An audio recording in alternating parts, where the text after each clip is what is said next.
That's not right. That's I googled the thing and it's not right. Definitely not what that's supposed to look like.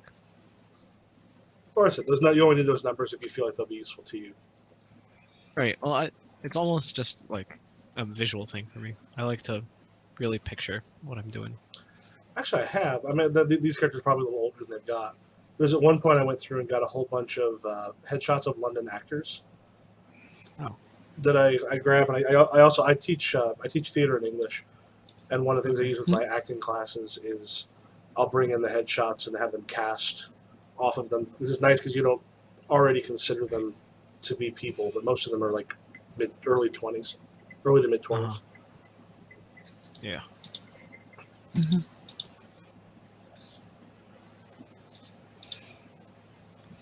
I don't think he really has any distinguishing characteristics. He's a very average guy.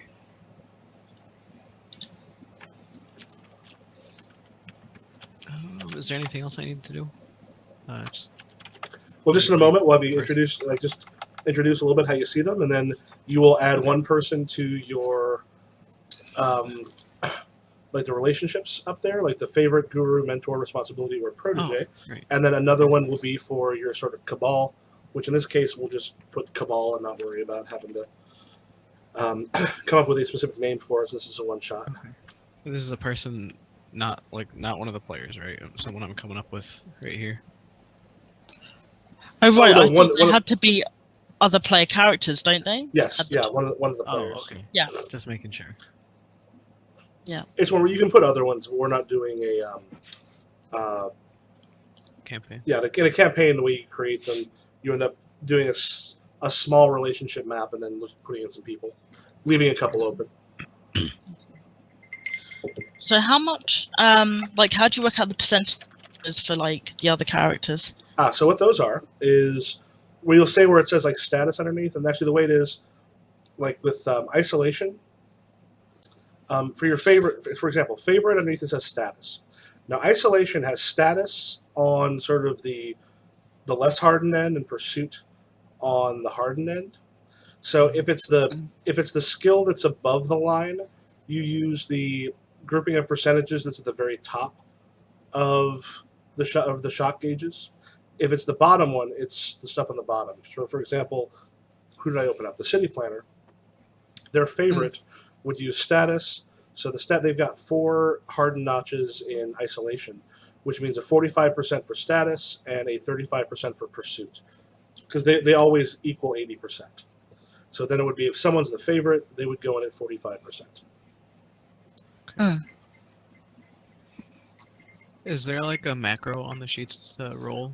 Yes, there's the little white dot, and there's a couple of them that are a little harder to see. Okay, gotcha. But for the most part, it always just rolls percentage. And if you hit one of the macros, you'll actually notice one of the nice things is it'll tell you out of whatever the sort of percentages. The ones for the skills are down at the the little pink box underneath. So like pursuit for the city planner, 92 out of a 45, which is what pursuit is. And it'll ask you for like a shift value. A shift value, if you have like, which happens rarely. This is a game that says don't affect it too much. Let's say I have a plus 10. Then in that case, the dodge, which dodge there is normally a 20. I gave it plus 10, which means you actually would have up to a 30 because you're better at dodging in that one, and roll a 3. So the shift doesn't automatically account for this, does it? No, what the shift does is the shift changes the target number. Yeah. Because otherwise the target number there would have been 20. Right. For the dodge, I think. And then the plus 10, if you kind of hold it over, it'll show you. Yeah, I see that, yeah. Okay. Yeah, and by the way, the way it works, essentially you roll under for success. If you have match success, like the same number of success, something special happens. Same number of failure, something a little worse happens. If you get a 0-0, that's a fumble. Something really bad happens. If you get a 0-1, that's a crit. If you fail, you also get an experience check to raise it later on. Okay. Where's the intern work again? at City Hall. Yeah, so it's like the mayor's intern, basically. Or like, yeah, Okay. I got that impression anyway. Yeah, that was the whole idea was, except for the cop, they all work at City Hall, and the Blue Line officers. Alex Murphy is able to kind of come and go as he pleases. Yep.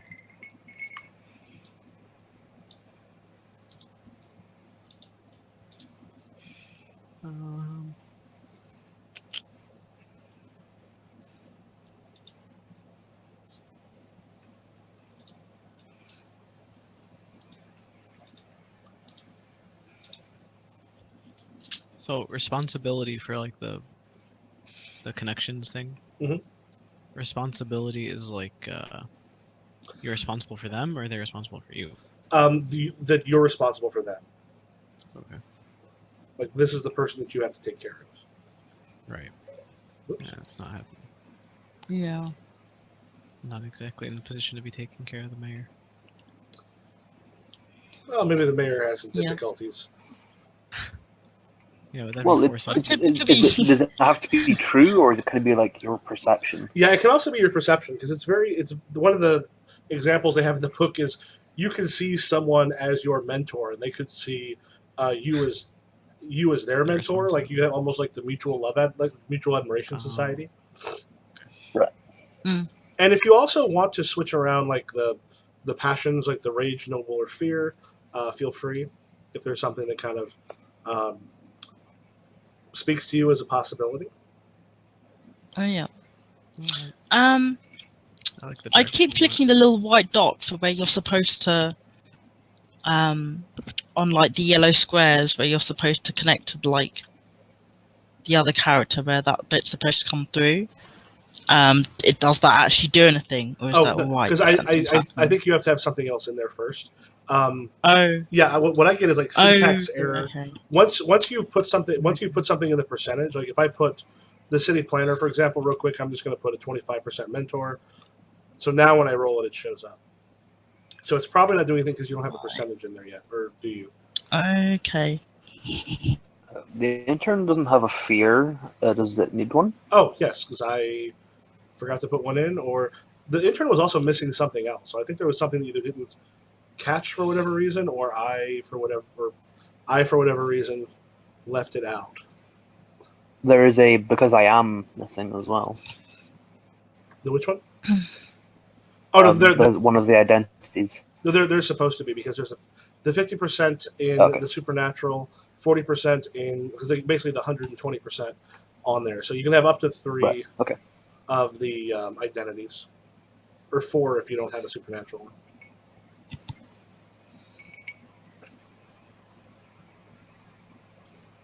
Okay. So what is her fear? Maybe not. Anything you would like her fear to be? Well, I have trypophobia, so I don't know if that's too useful though. Yeah. Ideally, it's something you want to come up once in a while, because it lets you flip flop your dice if it involves Yeah. that, which is useful.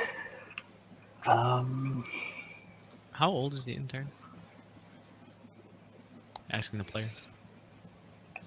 I don't know. I haven't given her an age. I'd say she's in her 20s though. Okay. I think I'm gonna make my connection thing responsibility for the intern. Or what's the name? Did you decide on a name? Arya. Arya. How do we decide on the percentage for that? So what you'll see is where it says, you said responsibility, it says knowledge under there. So for Alex Murphy, your knowledge is a 60. Okay. Like your lie would be a 20 Okay. on there. But yeah, your knowledge is a 60. So there's times when, if it deals with something about seeing her as a responsibility, you can roll a relationship instead of something else. Okay. Sorry, Michael, where are you getting that the knowledge is a 60? Okay, so let me. So You're the- when you you're look the at mayor? character sheet- Yeah. Okay, so for example, for you, if you look at the shock gauges, so you see how your self has 1, 5. So where the little X is on the 5th one. So that's your self. Yeah. That's your self gauge. The knowledge right up above. If you look up above at the number line that's up above, Yeah. your knowledge actually. Oh. Your knowledge okay. and lie split the difference because you're right in the middle. So you have a 40 for each. Where your fitness is a 60, but your dodge is a 20 for the helplessness. Mhm. Yeah. And for some of those, your identities can sometimes be rolled instead of some of those other ones. Okay. Alright, that makes sense now. I think the mayor would be my mentor, and the city planner would be the guru. Could be. I said you only need one, but one of them, and then the group itself. But you can put more than one if you want. Ah, okay. So connect.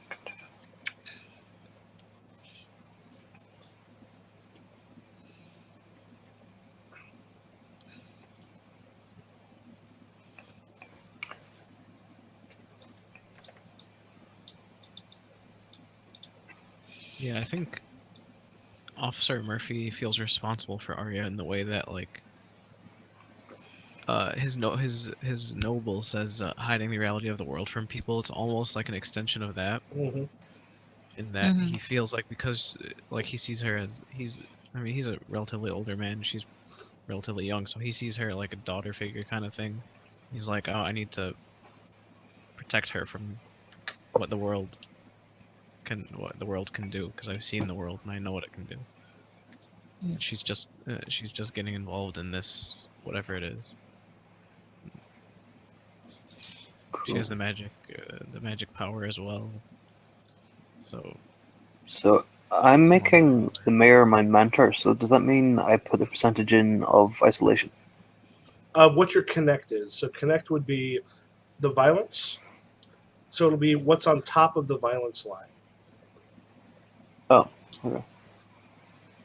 So because violence has connect, like the lower your violence shock gauge, the less violence you've been exposed to, the better you are connecting. The more you have Violence doesn't have a dot. the what? Violence doesn't have an X. Oh, I'm sorry. Well, Across. I'm looking at this. I'm looking at the city planner. But it would be the same idea. So for Arya, it would be the connect is 60. In that case, Oh, okay. if it doesn't have an X, everyone's considered to have one level on the shock gauge automatically, which is the one with the Right. line in front of it. Then after that is as the character is exposed to more things that are out there. How do I get rid of an X? I accidentally clicked something I didn't. Oh, then just click on the correct one. Oh, okay. I figured it was just a black dot, so I didn't think that there was an X behind it. Okay. Alright. Yeah, I'm ready to go.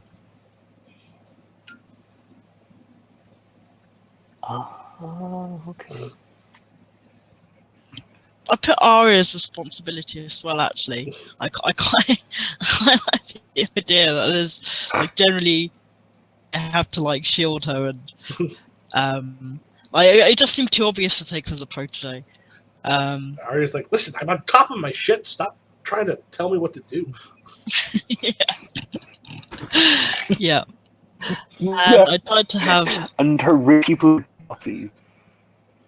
yeah, I tried to have like Alex as his favorite because it's like yes, civic does his civic duty. It's that's it. Alrighty. Great representative of our city. The officer. Wait, did you go with the city planner or the officer? I'm the officer. Yeah, the city planner does not have a plan. Okay. Right. That doesn't make sense. We use you as a guru. In my mind. Guru of fitness and shooting people. And being too old for this shit. You could actually use something like that as an identity. Too old for this shit. I think actually her favorite. That is. Okay, while you're finishing up, I'm going to refill my drink again. And we'll get back. Let's see if we're ready to start or pretty close to it, and then we'll begin. Okay.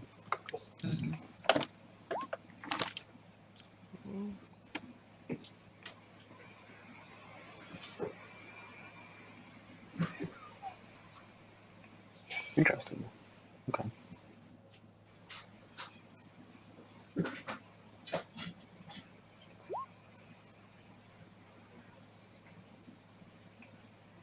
Oh, for us.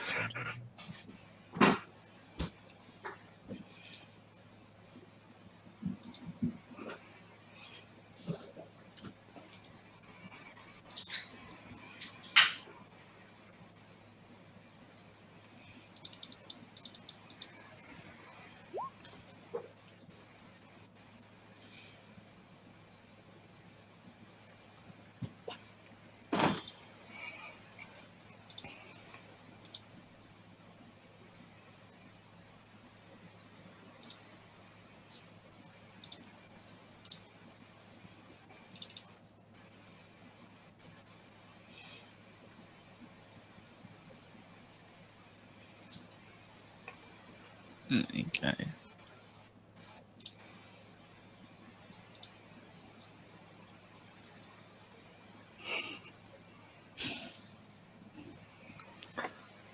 Because I'm the city intern, I have keys to strange places.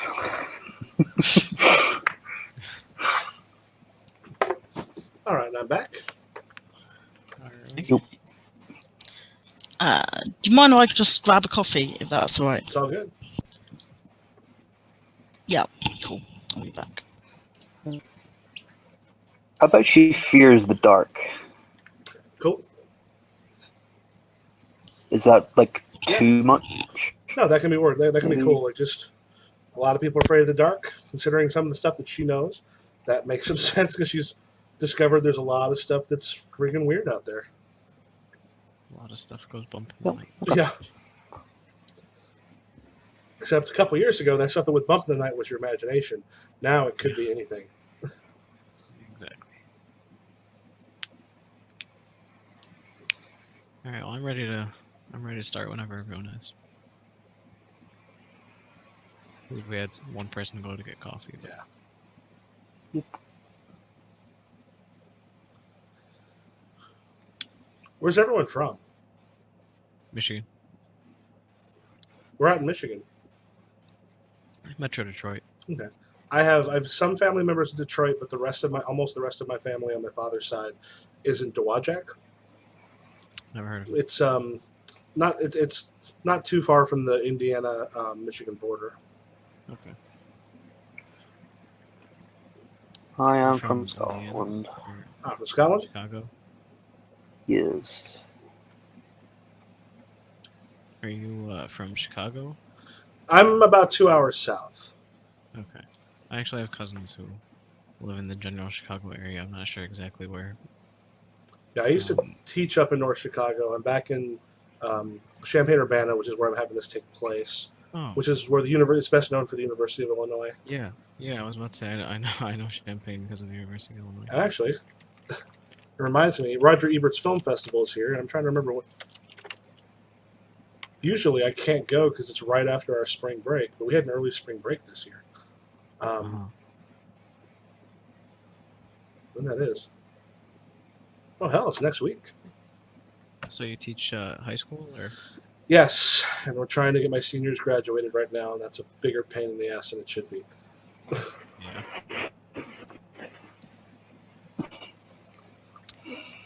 Yeah. I teach, well, like part-time, teach SAT. Mhm. So I know the feeling of trying to get Yeah. high school kids to do something that they don't want to do. Yeah, Illinois just switched over to the SAT. This is the first time we've done that as opposed to the ACT or for a couple of years the other, like the PARC and other tests that they inflicted Right. on us. Yeah, no, we this is the first year we switched to the SAT as well. Yeah. You part of like Unwilling kids. a tutoring company or? Yeah, Princeton Review. Okay. I actually spent about 4 or 5 months when I first moved back to this area because I lived out in New Jersey for a little while. Grading standardized tests. Yeah. Oh my god, I don't recommend that. No. I did it once because they offered, not even for like the official stuff, like for the in-house ones that we do for the Princeton review. They offered me like a little bit extra from what they normally pay. I was like, you know what, fine, I got nothing else to do. Oh my lord. Sat there for like 3-4 hours just wanting to blow my brains out. That was about as long as I could take because it was one of those you could honestly work as much as you wanted. They gladly paid overtime. Yeah. And it's because most people couldn't take more than like 3 or 4 hours of it. Yeah. It's mind-numbing. Yeah. Though we actually occasionally got ones where we got to go downstairs and have the actual booklets, and we had a few of those. There's one of them that made me laugh until I cried. I just couldn't stop. Yeah.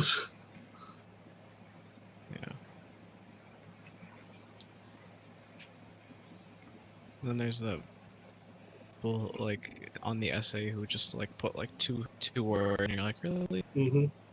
They're gonna make you sit there anyway. You can't just get up and leave. Might as well try. Actually, during the administration of the SAT this year, they actually put me into a room with just one kid. Yeah. He had some IEP. He's autistic. But I've had him in class, and he and I have a really good relationship, which was good because he was good until the math part where he started to freak out. But Right. since I know how to deal with him at that point, I was able to kind of talk him down and get him some other people that were good at getting him totally relaxed, and then get him back into it. Right. Does he get extended time as well? Yeah, which is why it was like he got 1.5 time, like extra 50%. But he'd finish up most of it pretty early, so we would just sort of chat for a while. Yeah. I had a lot of students like that. You get like, because I mean, their parents go looking out for extra help somewhere. So I had a couple students who got. I had one who actually got double time. Yeah, those one of my co-teachers actually had. She was gone the day after to help out with someone with that. Mm-hmm. It takes a lot of time. Yeah. But it basically, the point being, it gives them as much time as they'll possibly need. Yeah, I kind of preferred it to when you have a group of kids who just hit buttons and go through it real fast. Oh yeah. And then you have to wait. Right. Because then they get antsy and they want to do something. Mm-hmm. Yep. That's when you gotta give them the eyes, like, nope, I see you. Hey, are we allowed to? No. You're not allowed to do anything. Whatever you want to do, you probably can't. Just sit there and stare at the screen. Don't do anything. Don't make any sudden movements. Don't breathe. Yeah. Standardized testing. Sucks. I'm sure they'll eventually change the system, but for now. Well, colleges need something. Yeah. And I can't fault it for that, but Yeah, I feel like it doesn't test knowledge. It tests how well you did on ability that to- test. Yeah. It's not even like half of what I teach isn't even the knowledge. It's the actual like test beating strategies. Mhm. Well, if it's like the ACT, they It's very it was similar. unfair. It was so unfair with like the reading comprehension because you had to do it so quickly, and they kept trying to Oh, like yeah. fool you in really unfair ways. That when I used Yeah. to teach a thing for that, it was just strategies, really. Yeah, it's still relatively like that. It's 5 passages, 13 minutes per passage. It's not like horrible, but I don't know. I mean, I for some reason or another, I'm relatively good at that kind of. So when I was in high school, I had no problem with the ACT. Oh, what time is it over in Scotland right now? That's got to be Just coming up on 2 a.m. because I play on Dedicated. I play once in a while. I used to play on Sunday afternoons with a friend from London who joined us a little bit on a Monday night game that we started recently, but it ended up going so late for him that he just can't do it anymore.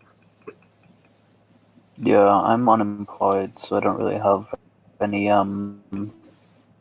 time problems. Yeah. As a teacher in the summer, if I don't have a show, my sleep schedule gets all sorts of whack. Yeah.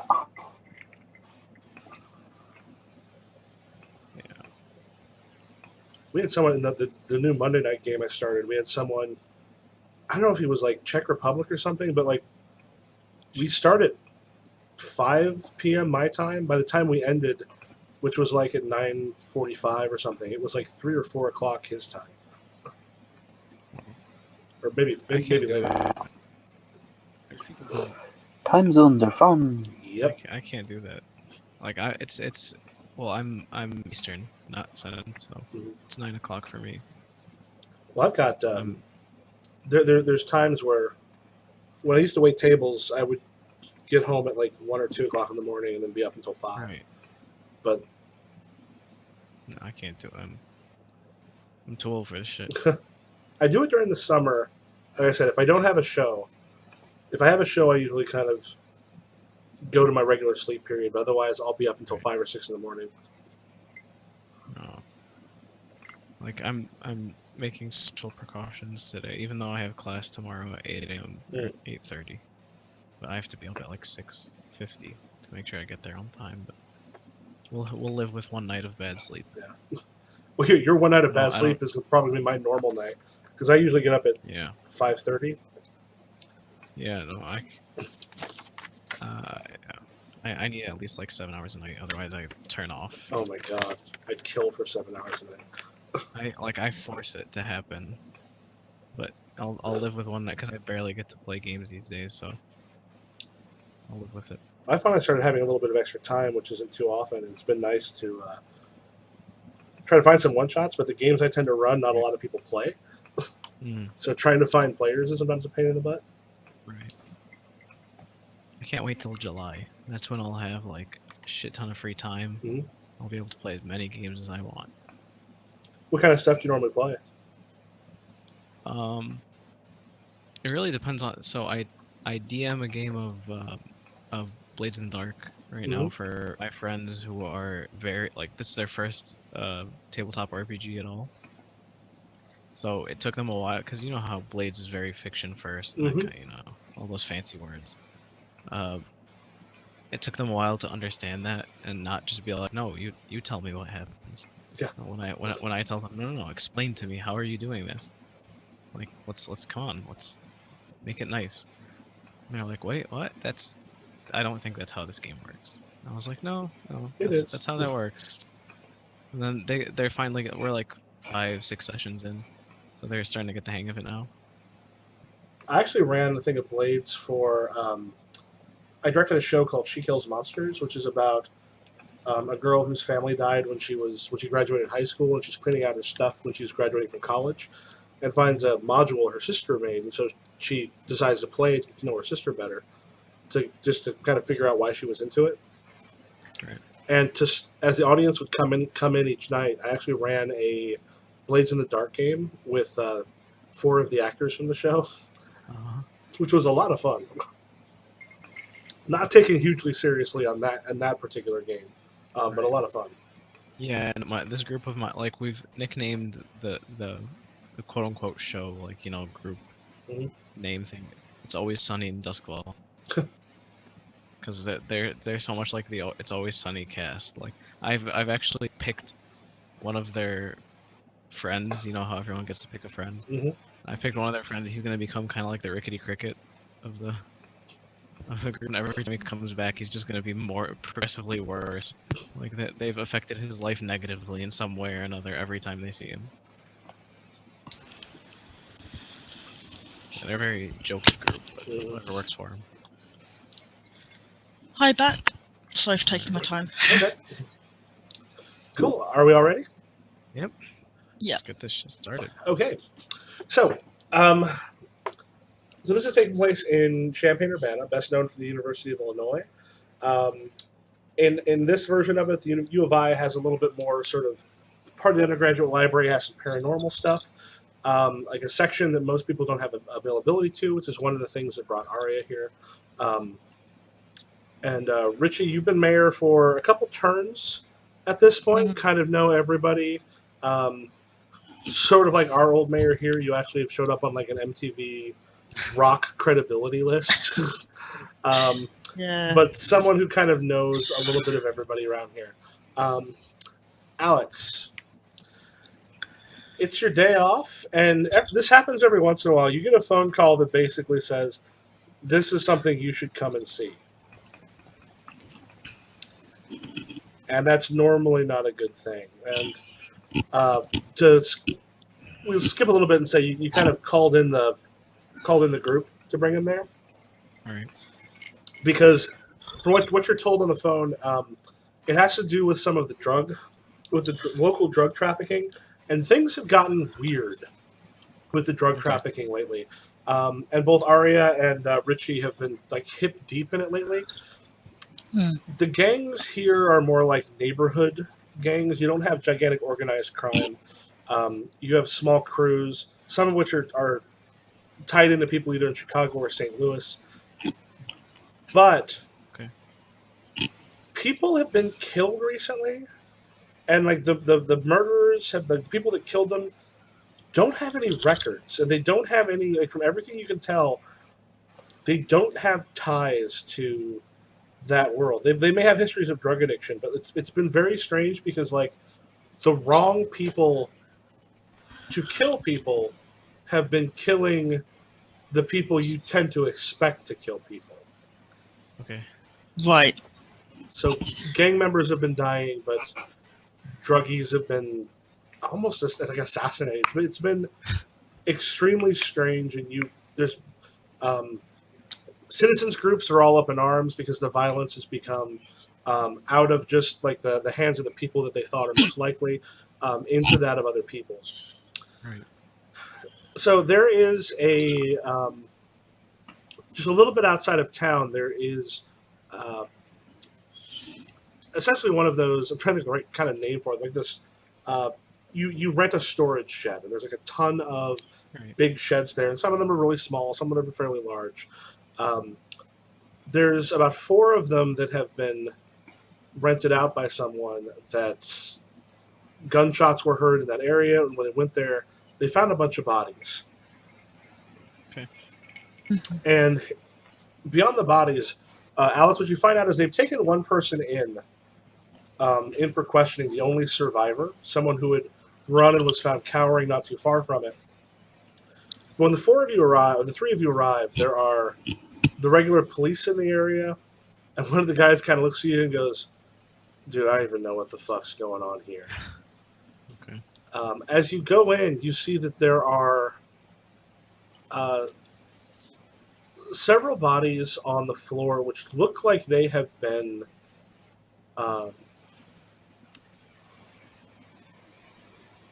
through some of the vomit and other stuff on them. You look like they didn't die from like a drug overdose. They were at least sort of laid low by it. The slicing of the throat in a ritualistic manner, the circle, the blood circle and such that's around them, seems to indicate a bit of what goes on. And there is roughly $50,000 worth of coke that is sort of piled up here with the violence. Okay. Something got weird at some point. There's some gunshots. There you see some bullet holes in the wall itself, but it's more the ritualistic killings that seem a bit odd. So does it look like this started off as like a drug deal or anything like that, or is it just like a pile of coke sitting in the corner? Well, the thing is, the pile of coke are sitting in warding circles that have been pre-drawn onto the concrete itself. It looks like someone took a lot of time to kind of permanently put these in there, and then like the bodies have been arranged around them, and this is something where everyone else doesn't know, but I would say, Murphy, you have seen some stuff about this. Arya and Richie, you're a little more positive. Like this is ritual magic that has been done. Like you don't know this particular spell. Whatever they're doing is not a ritual you're aware of. But as you're seeing lots of hallmarks of like the actual circle has got the right sort of things on it. there's several sort of demons that are essentially being invoked from it. Like, this is the kind of stuff that actually taps into real magic. Is there some sort of knowledge check I could do to see if I can figure out what exactly it does? Yeah, in your case, why don't you go ahead, since you are, you can go ahead and use your sort of the supernatural ability, your 50%, because part of your thing is with gutter magic and the rest of it. Is that the thing down at the bottom? Over on the right-hand side, it's unfortunate. This is the one that's really hard to see what it is because it's got all sorts of stuff sort of mixed up in there. If you just want to roll percentage against your 50.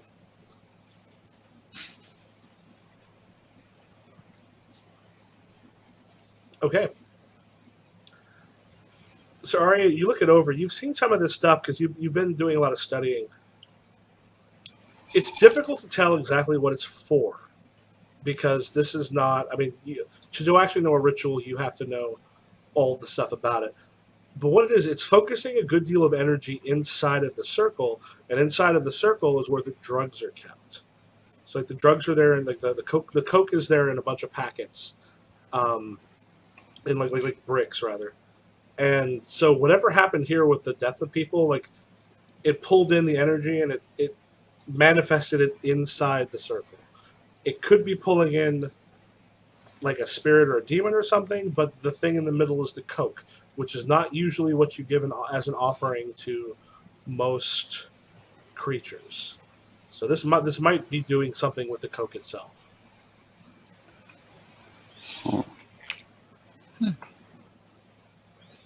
That is strange.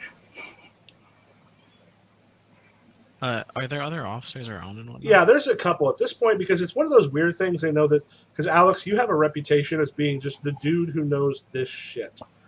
Right. And there's been some whisperings of the fact that when you know this shit, the mayor often shows up. Yeah. Which, I mean, the good thing is sometimes it's good for the cops that are around to like know the mayor can be useful. But yes. Sorry, I was just thinking, is it a bit strange that the mayor and his intern will like suddenly turn up at a crime scene with this stuff, or at this point, actually, not really, because this has been such a problem in the community that it's not simply a crime problem; it's a political problem. Because not only the police, you have been to more meetings dealing with citizen advisory boards and all this other stuff of people who are trying to get to the bottom of this. That you would kind of probably be called in regardless. But it's just, these are the kind of things that when you're called in, you and Alex and Arya sort of tend to be in. A lot of times you guys show up when no one else is there. But you showing up here, like, you need to kind of try to get ahead of this. All right, so I think Alex would kind of start clearing out the area so that these two can go about their magic stuff without having, like cops watching the mayor dig his whatever it is that he does. Okay. So you can kind of, you've done this before, ask people to take off. But Officer Buckley, as you're kind of going away, he goes, listen, we pulled up a Kirk Dalbert. Dude's talking some crazy shit back at the station. Like, I know this is the kind of stuff that you get into, but if... Yeah, I'll have a talk with him after I finish up here.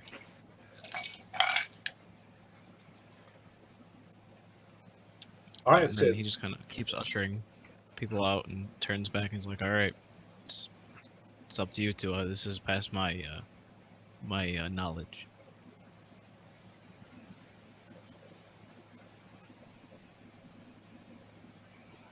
Okay, what do you do?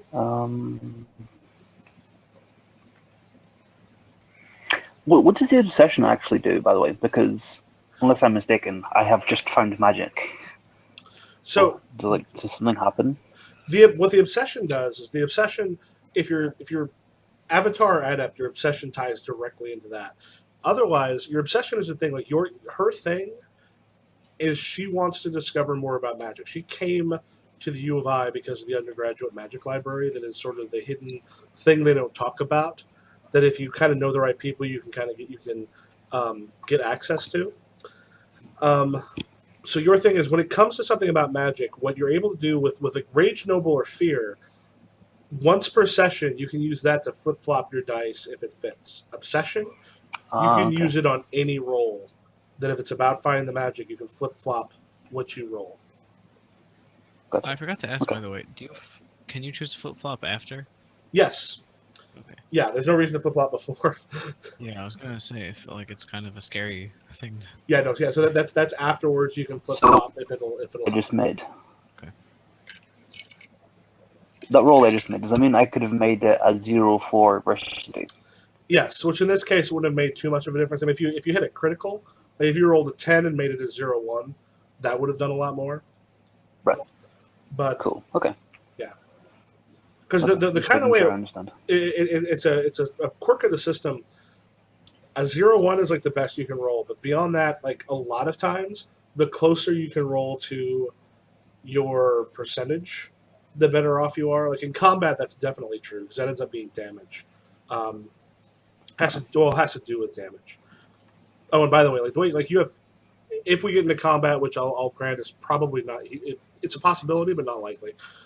Like for example, if you punch someone, when you roll the dice, like you add the two together to how much damage you do. If you use a firearm and you hit, you roll the percentage. Like if you strike, that's the amount of damage you do. And most people have like 50 wounds. So Yeah. the guns are deadly. And weapons add some bonuses to your strike. I'm gonna shoot a guy. Guns hurt, yo. But most people, unless you have a identity that gives you a firearm attack, you essentially attack like as if you're doing suppressive fire, which means to actually hit the person you're aiming at to do like full damage is pretty rare. So like shooting is a big deal in this game here. So if I shoot someone, like they're probably gonna die Yes. or be very seriously injured. Yeah. Now, if someone shoots at you, for example, like the way suppressive fire works, and it's on one of the sheets down here, but like a person who doesn't have the use firearm when they roll, like if they have a success, they find it hard to close on the attacker, get out from cover, or they can try. A match success means they do like 1d10 wounds plus they suppress them. A critical means they do 3d10. You, however, when you fire, you have a 70% on your thing. Like if you make a roll, if it's below 70, that's how much damage you do. So and it just takes the idea that firearms are deadly, but really only in the hands of people who are sort of Use them. prepared to use them. Right. Okay. Good to know. Don't shoot people unless necessary. And if shooting happens, you have a hell of a leg up on most people. Yeah. I mean, just blast foes out here. Just bang, bang. I'm old, I'm too old to kill all these people. but I'm going anyway. Bah, bah, bah. All right, so the other cops have taken off. You said you looked over, and Richie, you'll also know gutter magic. Like you know gutter magic and ritual magic as well, being an adept. It's not your normal thing. But I thought I was an avatar. No? Oh, I'm sorry. Adepts and avatars both can use gutter magic or rituals. Yeah, so I mean, it's not normally how you work. You're able to. It's just that your ability as adepts have a little bit of a leg up with rituals. Avatars can do pretty well with them, but they don't have the charges in the same way. But like your main thing is your avatar ability. But you know this stuff, and like the stuff that she's talking about totally makes sense. It's a focusing ritual. Most likely something's being done to drugs. Mm-hmm. What that is going to be hard to say. Would this suggest that the gangs were like infiltrated by something, or would I be able to find any clue about that? I tell you what, go ahead and make a roll on being a mayor, or on your which is basically your demagogue. Right. How do I do that? Okay, so what you want to do is this is one of the ones that like most of this character sheet is actually the demagogue. It's not too bad. Right by identity, there's a little white dot. If you click on that, Oh yeah, gotcha. Oh, it's just input value. Oh, well, or just if you want to type in roll D100, this is against your 50. Oh, yeah. Okay. Or is it 50 or 51? It's 51. 'cause Yeah, it it's should be never gone. 51. Okay. So that he gets the access to the higher levels. Yeah. It's...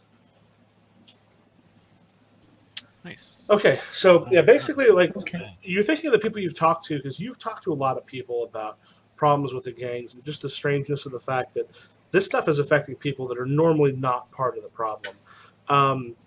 There's nothing you're sure of, because like the stuff you've gotten has been so weird, disconnected. Like nobody really seems to know what's going on. You've heard more theories than you can spit at. Right. But as you're looking, none of this stuff necessarily makes a ton of sense as far as what might actually be going on. Okay. So, if I know I'm not like particularly good at understanding magic, and especially this high level magic. Well, as a cop of the Blue But- Line, you at least have some ideas. You're just not as deep into it as they are. Right. So, but from a different angle, I'm thinking here. I approach as a cop.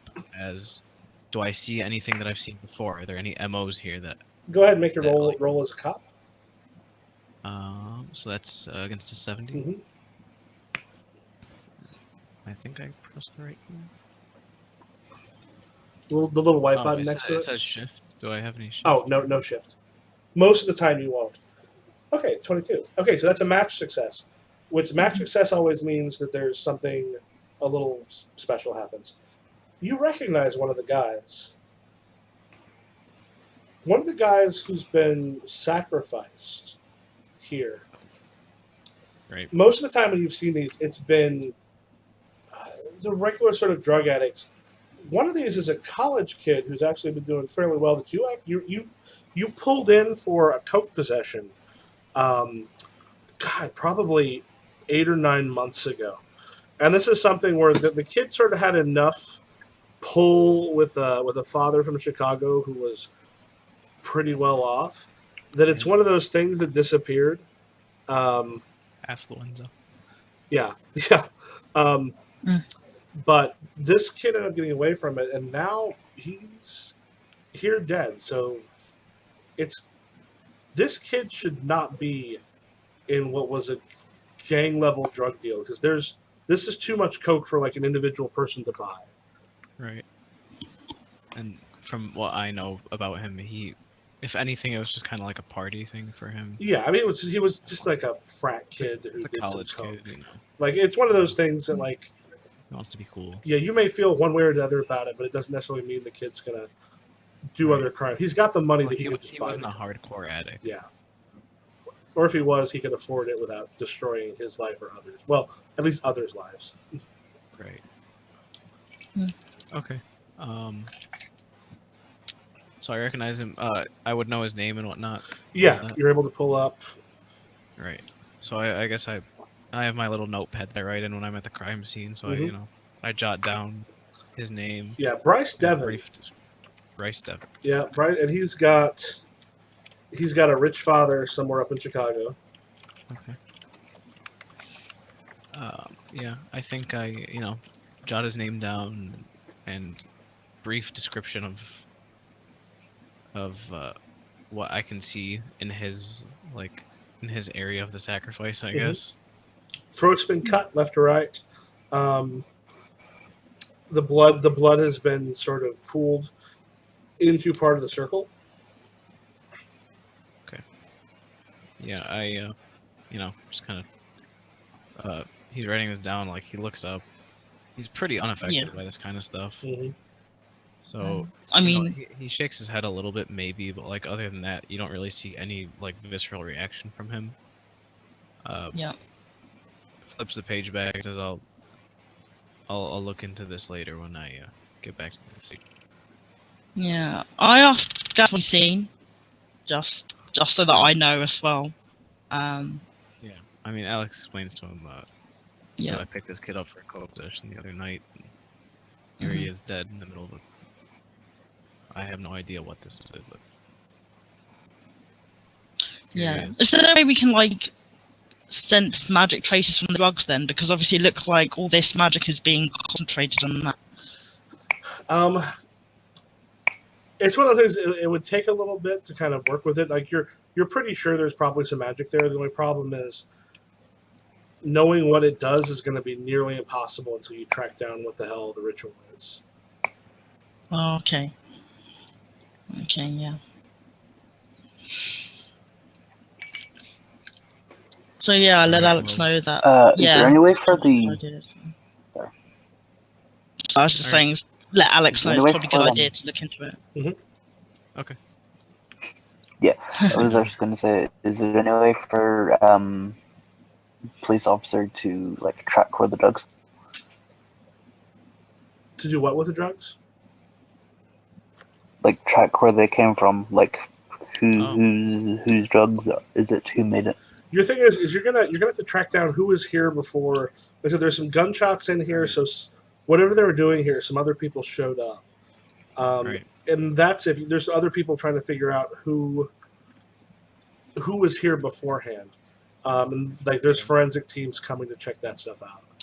I think at this point I'm kind of looking at the scene. I don't see anything else that I haven't already noted or anything like that. So I say I think it's about time I went and talked to that witness. Okay. Yeah. Do all of you go? I think it might be. Well, I think it might be better if Alex was on his own. Actually, no, as a cop. Right. I think they might accompany me to the station, and like it wouldn't be odd for the mayor and his assistant to be in the station, but Yeah. like in the actual interrogation room, I think it'd be just Alex and maybe like a junior cop that he's training and watching him. Do you place these two in the room right outside of the interrogation room? I think that they're probably either like I just kind of leave them to do their thing. He's the mayor. He can mingle here. He can do whatever it is that he mayor thinks. Yeah. Okay. Yeah, so I can observe basically. Yeah. So you go back to the police station. Before we leave. Yep. Before we leave the ritual area, I was wondering, what exactly is astral form? Is it in the same sense in what it is in Shadowrun? Like you can step out of your body and look at stuff, or you can step out of your body. The things that you'll see in a place are not crystal clear because they're sort of layered over with, the stuff in the astral realm, which can include other things attached to it. A lot of symbolic nature of it. So it's like you're not seeing something perfectly clearly when you go, but what you're seeing is a different set of things than someone else is going to see. Like you see stuff more on the spiritual plane in those places than on the regular physical plane. But you can go someplace else. Like you'll definitely know if there are people in a room. Like if you see someone, you might not recognize them if you saw them in person, but if you kind of took a moment and let your astral self come out, you would definitely recognize that person. Like so you might have ideas. If I stepped out here, would I be able to see anything different about this ritual space? Do you? Yes. Okay. Yeah, I would like to try that. So as you kind of take a moment, just float outside your body for a second, and you see sort of the normal stuff. There's a connection to Richie, to something that beyond him. There's the connection to the archetype that's there, and you also see the weight of the things that have been hanging on Alex Murphy. And as you're looking around, you can kind of see like the other cops for a moment. You can kind of see through the walls. You see some of their corruption. You see some of their the other things that they carry with them. But as you're looking around to these bodies, the bodies are husks in a way that dead bodies are usually not. Something has been drained out of them. The drugs themselves are a beacon. Like this is something like if you were in any position where you could physically see these things, like if you put them in the middle of a field of corn and went to the other end of the field, so you're just in that same space, you would be able to know exactly where they're at. There is a huge amount of power going through these particular, like the drugs that are in the middle of the ritual. Some of the packets that are the bricks that are still around that were not in the middle of it are just dead space in the air to you. But something about this is a powerful beacon. You can almost feel it drawing you a little bit as you watch it. Can I identify what kind of power is sitting there, or is it just magical energy? Go ahead and roll your astral, your supernatural identity again.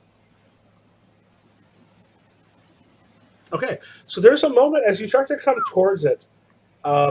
You're sort of checking it out. There's a moment where you almost feel like you're being drawn into it, and not like it's weird. It's not as if it's trapping you. Like you feel like you can move through it. There is a. It's almost like there's a place inside of it for you that you and your astral form could be in. It's missing something important. I mean, you're sure of that, but it somehow created a place for an astral form to sit and be. And I can't tell exactly what would happen to the astral form if it sat there. Or... Do you kind of go into it? Well, no. I would like to look at it and if I can figure out what would happen if I did go in. I said at this point you're not quite sure. I mean, you could try to kind of enter it, which could be a little bit dangerous. This is not something you've come into before, but it's just this feeling that you're able to kind of sit within this beacon. But okay, it also feels like I'll jump in. Missing. Okay, you kind of jump in and you sort of feel yourself in, like you almost shift. It's a similar shift from when you shift from regular form to astral form, and you feel like you can shift back out of it fairly easily. But you almost feel like you could reach out to something if it was there for you to reach out to, but it's not. It's almost the inverse of when your astral form goes back into your body and controls it again, and then you're back there. It's almost the same feeling, but on the opposite side. Except there's no body to flip into. Mm-hmm. And does anything happen? No. Other than that feeling, you feel fairly comfortable inside it. It's not an unpleasant thing. It just feels like it's missing something.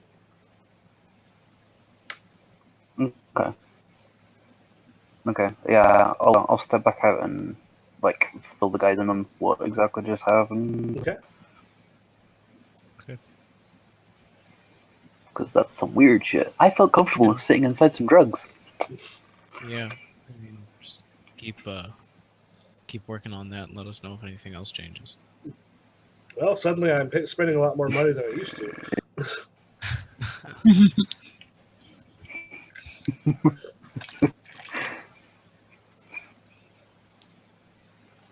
All right. Okay, so you go to the police station?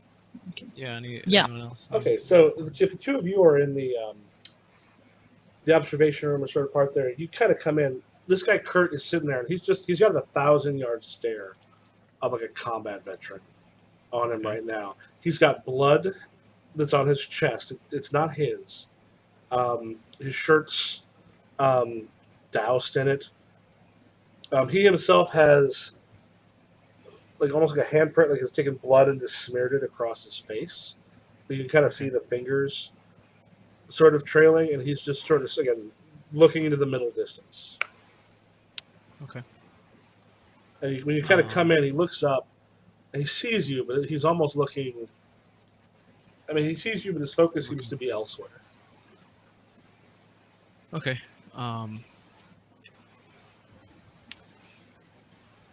We're in modern day, right? Yes.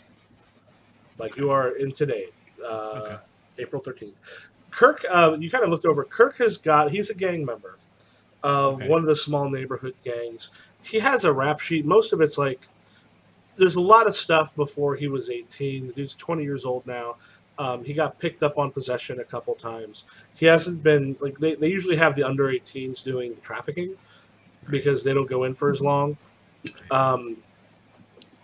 He was questioned on there was a shooting where no one got hurt, where he was questioned, but they couldn't pin anything on him. But yeah, this is that kid, and this is not the look they tend to have. Usually, they're very defiant. They kind of know the things to say to seem as if they're. I mean, to make them. They know what to say to basically say "fuck you, I'm innocent," where you know they're not. Okay. So I definitely noticed that there's something completely off about this guy, and for what he is and the way he should be acting at least. Mm-hmm. And I guess I kind of walk over. I'm assuming he's sitting in the chair and he has the cuffs Yep. that like link between the table and his hands, Mm-hmm. and typical cop TV stuff. And I walk over with the key in my hand, obviously uncuff him. Put the cuffs back down. It's almost like he barely noticed. He just kind of looks over for a Right. second, like it registers, but he doesn't say anything. Right. Pull up. Excuse me. Officer Alex still has not said a word to this guy. Okay. And he's kind of getting comfortable. Like he adjusts his jacket, like tucks his shirt into his pants a little bit. Adjusts his belt. Mhm. Kind of sits down, pulls out from his. I'm assuming he's wearing like. Is he a normal officer? Is he a detective? Alex? Yeah. Let's make him a detective. Okay, he's a detective. So I'm assuming he's wearing like a suit. Mm-hmm. It's a little bit too big for him. I mean, police officer wages aren't all that great, so it's a little baggy, but it fits well enough. It's like navy blue, white shirt, black tie. Very basic attire, not very fancy at all. Out of the suit pocket, he pulls out like a pack of cigarettes and a lighter. He sticks one in his mouth, lights it up, and then he does the cool guy, flick the bottom of the soft pack, and one pops up by itself, and he kind of holds it across the table to the kid. Kirk kind of looks up, reaches out, and grabs it. You got a light? Yep, Alex leans over, lights that up for him, He just takes it and kind of leans back. holds it, Right. and then lets it out. And like the rest of his body is almost still, but you see his fingers are fidgeting a lot with the cigarette itself. Right. He's kind of like playing with the butt with his thumb. Yep. Right. So, there's no ashtray or anything in here. So, like, as Alex is smoking, he's kind of like ashing on the ground, being very casual with the way he's acting with this kid. And he looks at him and says, "So what happened?" Man, it was. Takes another drag. It was in my head, man. I was at home, and next thing I know, I'm in that fucking. And they were shooting, and there was blood all over me, and he was dead, and I had a knife in my hands, and man, I don't know what. And he kind of looks at you, and at this point, he actually makes eye contact, like, and his eyes are with you as opposed to a mile away. Right. He goes, man, you know what? I've done some shit. You look in my file, you probably know I've done some shit. I've never done stuff like this. This was not me. I didn't fucking do this. I think his hands are shaking a lot as he takes another one. Right. I didn't fucking do this, man. Right. So, Alex kind of still unfazed, leaning back in his chair. And this guy's covered in blood, right? Like a lot of it on the chest and arms. Like there was sprays that Right. definitely hit him, from what we can tell. Okay. Consistent with slicing someone open with a knife. Right. So Alex kind of says to him, "So, you did it, but you didn't do it." No, I didn't. He strikes the table. No, man, it wasn't fucking me, man. I was there, but it wasn't me. He was. Do you know who he I is? don't know, man. He maybe. he just starts to like kind of lean over and crying, Right. which doesn't go along with any of the stuff you saw. This kid was given a ton of shit before. Right. He's been broken. Mm-hmm. So Alex he's not getting up like to comfort him or anything, and he's still sitting, leaning back, finishing off his cigarette at this point. He's like, "Listen, I understand. I understand what you're saying. You didn't do it, but somebody used your body to do it. But I'm gonna need you to give me some more to go off of, if I can prove this for you." Yes, all right. You guys are in the observation room. Yeah, man, I didn't see anybody. I just suddenly I was Well, man, I was how in the about this? passenger seat. You know how Let's start a little bit further back. What happened before all of that? man, I was partying with a couple of my guys. We're just hanging out. We're doing some shit, getting high, and have some girls gonna come over and Where? Come over where? my crib, man. So hey, you know how when you're in the passenger seat, you kind of feel like if you're on some hills and shit, it makes you feel sick in a way you don't when you're driving. Mm-hmm. That's what it was like. And I was there and I was cutting them and I didn't want to be, and they were being held down and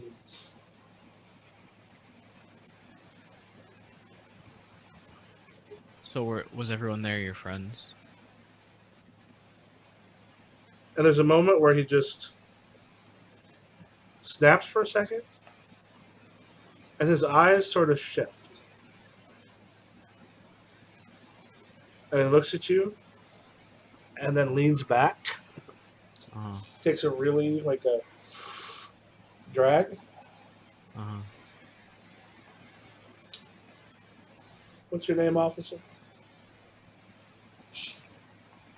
Officer Alex Murphy. Heard about you. Have you know? Yeah, you can. Go ahead and make a roll on your astral form. You're into all the weird shit. I don't know if into is the right word. Yeah.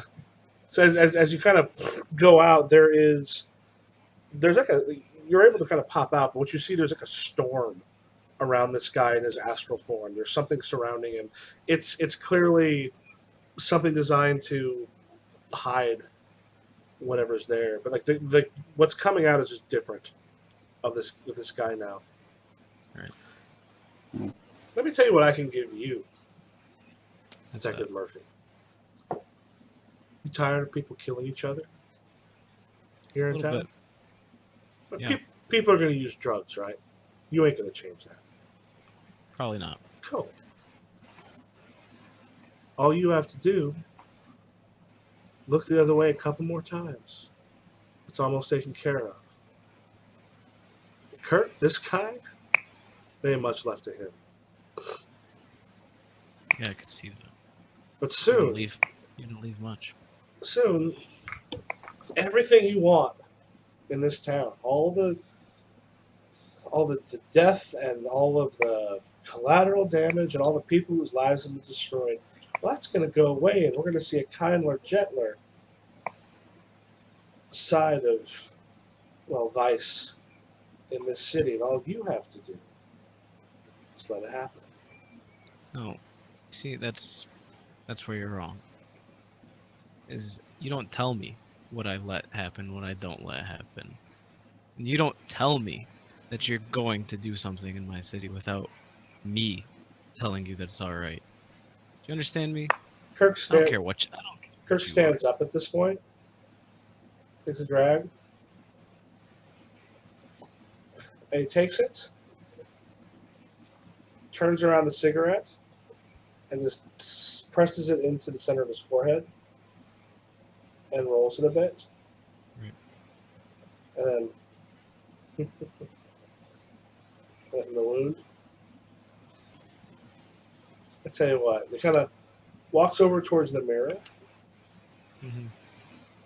Listen, all I'm saying is this guy, Kirk, what happens if he dies in here? Does that affect you at all? Depends on how he dies.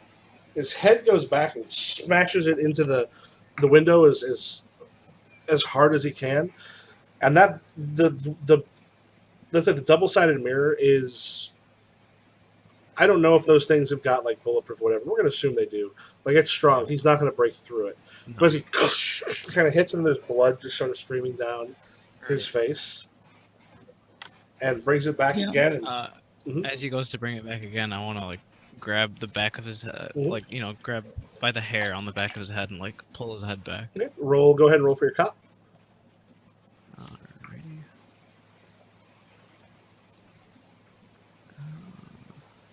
Shift. There you go. Yeah, pretty easily. You just kind of grab him, and he starts to laugh. Yeah, As he's laughing, I'm gonna grab him and kind of like throw it back down into the chair that I have now gotten up out of, Mhm. and like seat it back down on the chair and stand over it. Okay. I'm gonna say, got anything else you want to tell me before you go off and try to do whatever it is you want to do? And You that want to do your villain monologue, whatever it is. at that point, Kirk starts to scream, "Ah! Ah!" And it reaches up towards like where he burned his head. Right. And as he's screaming, he kind of doubles over, grabbing that part of his head. Right. I'm gonna pat Kirk on the shoulder. Mm-hmm. Be like, "All right, kid, we'll figure this out for you." You saw that, man, right? You saw it. I saw it. That don't wasn't you me. worry. It was not you. Don't worry. We'll take care of you. That way, he just kind of looks up at you and just, am I going crazy? Nope. I saw it too. Don't you worry. And there's a look in his eye like you're not entirely sure that's what he wanted to hear or not. Right. Yeah, I'm not really gonna worry too much Mm-hmm. about fixing him at this Yeah. point, because I feel like I've decided that he's just about like a shard of a human being at this point. He's been so beaten down. There's systems for that. That's not my job. Mm-hmm. My job is to make sure that whatever it is that possessed him doesn't continue on its slaughtering path. Mhm. So I'm kind of just gonna walk out of the room, close the door, tell the officers outside to get him to the psych ward. Which, yeah, And, they saw that. That would be hard to do. Yeah. Richie, Yeah.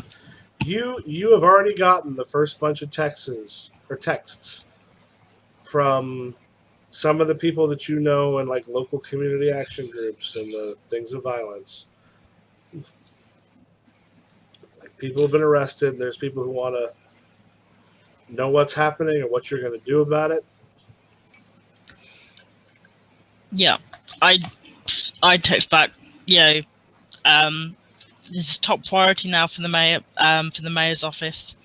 Like let people know, or get people to let these people know, these action groups, that it's the top priority for the mayor's office to deal with this gang violence problem, this new gang violence problem, and yeah. Okay. That's Yeah, Aria, you do some of the scheduling for the mayor. You get some email alerts. You've gotten several emails requesting some meetings with a couple of the local neighborhood councils Okay. to work into the mayor's schedule. What kind of council members are they?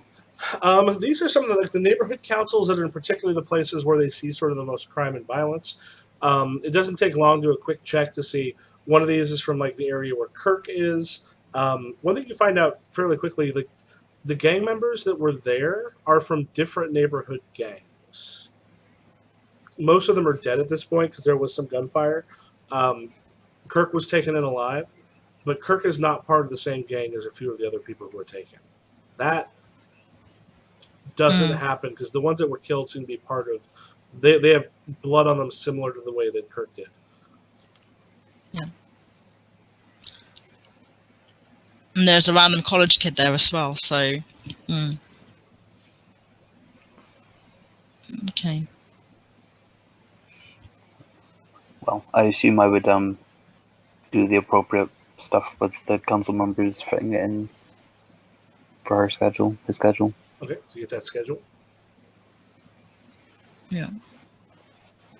All right. What do you all do? They're going to a meeting, correct? They'll have some Mhm. that are set up probably the next. This is fairly late in the evening. We'll say like 10 or 11 o'clock. The meetings will be in the morning. Yeah. Oh, okay. So we're late now. Well, I'm gonna stay at the station and pull up the information on Bryce Devon. Mm-hmm. If not, at the very least, to inform the family. Okay. Can you just give me a second? Yep. I actually gotta run. Okay, so Richie and Ari, what are you doing? Yeah,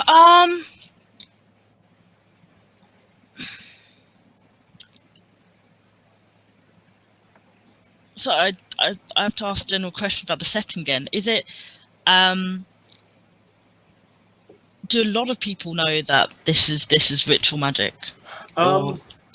It would almost be the same thing as if people in the real world saw this, where they're going to think one of a couple things. Some of them are who are like ultra religious, or think it's some sort of satanic shit going on. Some of them are going to think. Okay. Some of them are think that this is a play for power by making it look strange and weird. That it is a thing to sort of scare off other people.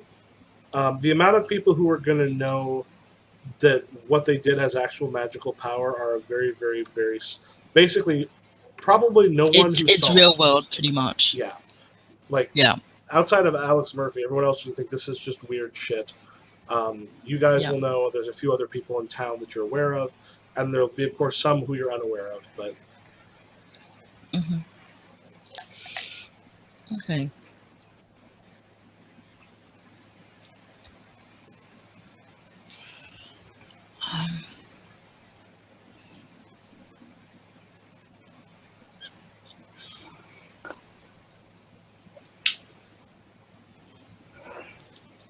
Could I go into the...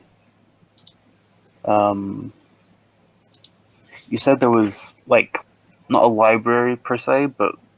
There's a section of the undergraduate library that has these sort of special book section that those in the know that are books on magic and rituals and stuff. Can I go there and try and find the ritual that was in, like, where the drugs were? Yeah, possibly. It'll take you a little bit.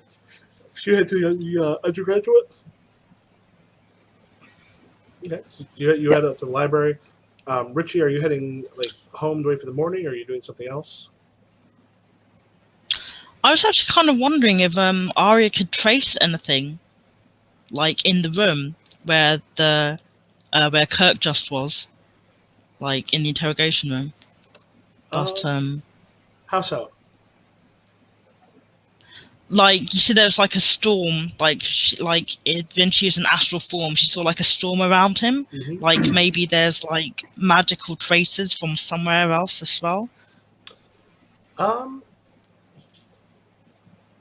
would I be able to do something? Well, like you might be able to do something with some gutter magic. Okay. Let me check this. So, what you could do is let's see about bruising reality, and this is one where you create essentially like an improvised spell. And usually, what you want to do, up to 5 items and like stuff about you, your target, anything that you can know about your target, and sort of something that ties into the collective unconscious. That goes into the sort of things that people would associate this with, like a copy of The Exorcist or something along those lines. And what you can kind of do is like what it sounds like. What you kind of want is looks like maybe to create a bond. Let's say a bond would be the right thing. Either you do like a blessing to try to find it, or maybe a bond that helps you get towards it, or a boon rather might help you kind of go to the right place and find the right person. Yeah, I was thinking like a kind of psychometry sort of thing, if you can do that. Yeah, in some respects, it's one of the things you can kind of send this stuff out there, and usually what will happen is things will sort of come. You're not necessarily going to turn into without knowing more specific, you're not going to turn into like a compass for this person. Yeah. However, you can kind of cast a spell that will help bring this thing, whatever this is, to you. Yeah, that's what I'm gonna do. Okay, so I'll say in this case, what are the Yeah. so what you end up doing is putting together a couple things that have to do with your target, with whoever it is you're looking for, some stuff that kind of represent you, and some stuff that represents the things that in the collective unconscious that people are aware of that fit situations like this. So what do you want to grab? I was thinking the cigarette that was stubbed out on Kirk's forehead. Okay. For the thing I wanted for to me. Okay. Take off the tie that I'm wearing Mm-hmm. and use that as like my representation. Okay, so you wrap it around there. Yeah. And what's something that might tie into the way people might see something like this?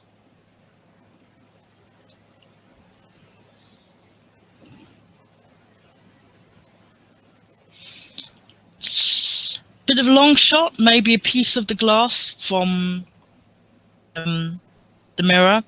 Okay. As like a mirror, so perception related. Okay. So you sort of be able to see the self.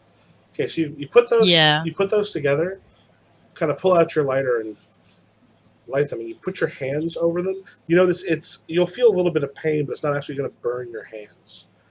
Sort of the magic. You light them, and when you part them, like a column of flame goes between your hands before it dissipates in the air in front of you. Go ahead and roll your demagogue. I guess 51%. Yeah. Like, you're like, fuck.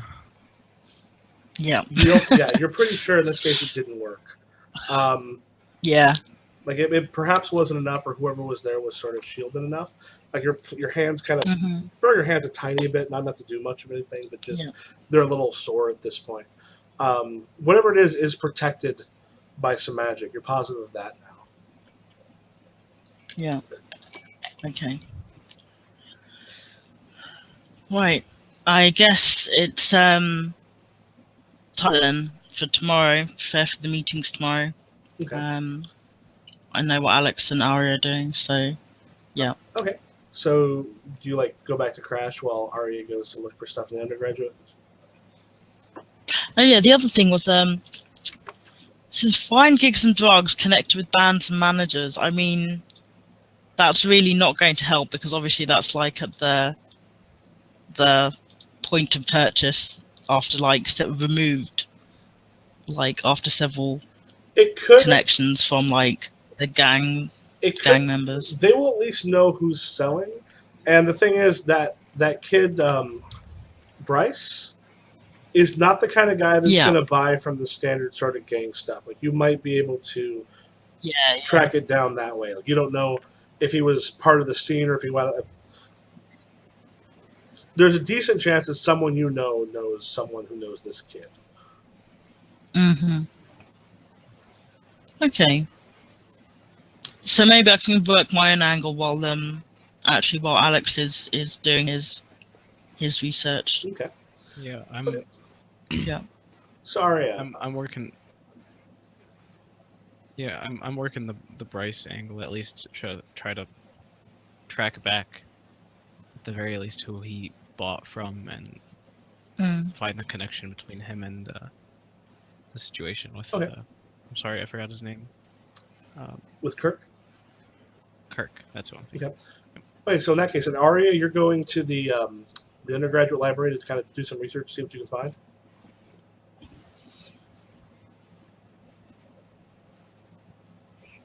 Is that Mirror? I believe so. Yeah. Okay, so you're going to the undergraduate library. Do me a favor. Go ahead and roll your college student.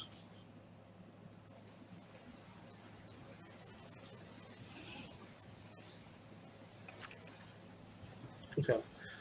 However, your obsession works on this one. Yeah. Would you so I like to wanna flip flop that? rotate that. Nice. Yes. Okay, who is the one? You oddly enough often see one of your was adjunct professors like looking through this kind of stuff, and who's the one you almost always see down there? What's that person's name? Um,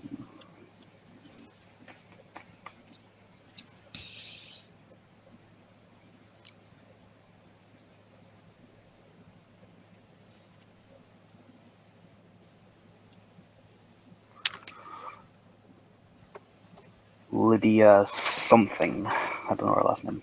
Okay, Just be Professor Lydia. Lydia. Jimenez. Jimenez? That's not person speaking. I just randomly suggested the last name. Okay. How about Lydia Jimenez? That's fine. She is actually one of the few people you see consistently in that part of the undergraduate library. She is an adjunct professor that kind of works with some stuff. As you're going through, she's kind of looking through some of the books that are in the same general area that you're in. As you're looking through the stuff, and she kind of looks over and she's like, "Hey, you were in you had you in my section last semester, didn't I?" Yeah, that's right. Cool. So she kind of points around this stuff, knowing that the only ones you ever see here kind of know what's going on. And she's like, "So you got some mojo or something? Are you what are you? You like an adept, or do you like just dabble and stuff?" Would I know that? Adepts. So like Mhm. she knows about magic. So does she? Would I know that she knows? Basically, what you figure is anyone who's consistently in this part of it. Like occasionally, you get a few people looking for interest. But if you see someone regularly, they're ones who sort of know at least a little bit about what's going on. They know like Right. what they call the chargers, the people with power, or the ponies, those without. They may not have a deep understanding, but they at least know something that's real. Okay. I think I know a thing or two. Do you? Oh, wait, are you you hold a lot of power, or are you just you a dabbler like me? Um, And you know what that means is basically kind of asking: are you an adept or an avatar, or are you someone who just sort of uses the gut? Like what you do is use like the gutter magic and ritual and some small supernatural stuff, but you don't have like the raw power of like an avatar or an adept. Look, just like what the gutter magic equivalent of whatever she was asking. Okay, no, so you basically say you are one of those things. Yeah. Okay, she's like, oh, that's because here's the thing. I usually think this is bullshit, but a boyfriend of mine got into it a while back, and then I found out that this stuff occasionally, like this stuff works. You got to be careful though. But like, you probably make it work all the time. That's awesome. That's awesome. He's like, this section is it's like possession and shit. I haven't been able to make this work. You? Take a look at it and see what she's looking at. You start looking through some stuff, and the section you were in actually does have a lot to do sort of with that. And you pull out a few things, and part of it is you start looking through, and she's looking through some other stuff that's sort of nearby, and you kind of go off on your own, and as you're sort of going through it, you start to find some of the right thing, and there you find rituals that actually go along with what you saw, and what it is it allows the person who does the ritual to possess the people who ingest whatever has been enchanted.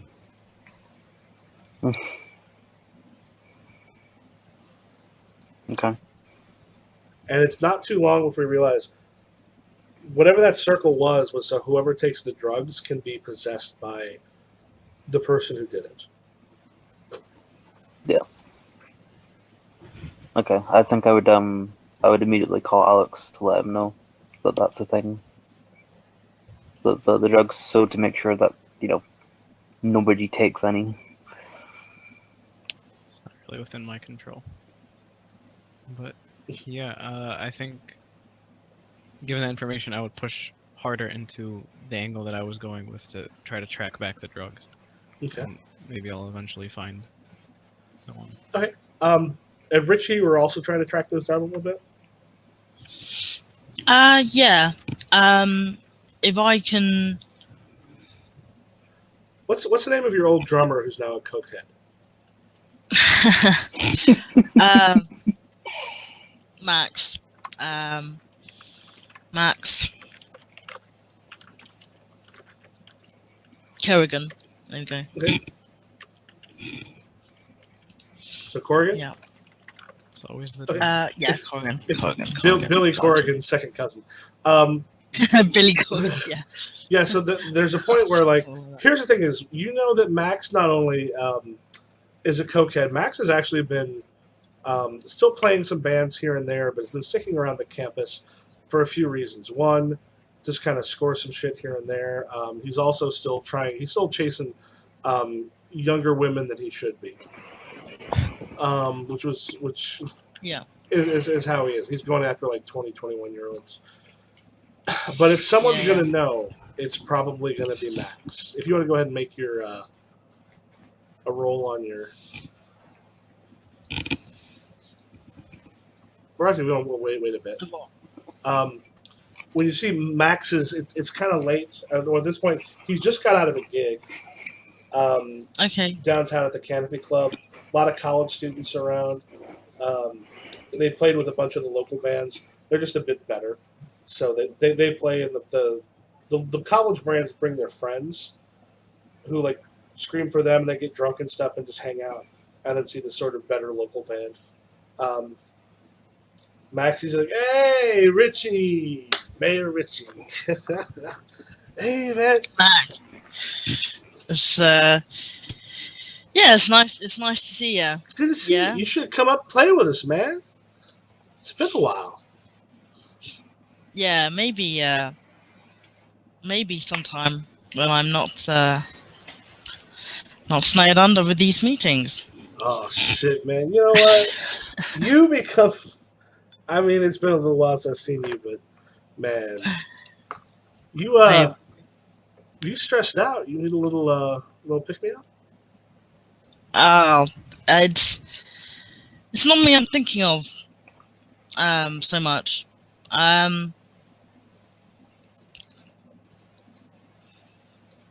There's this kid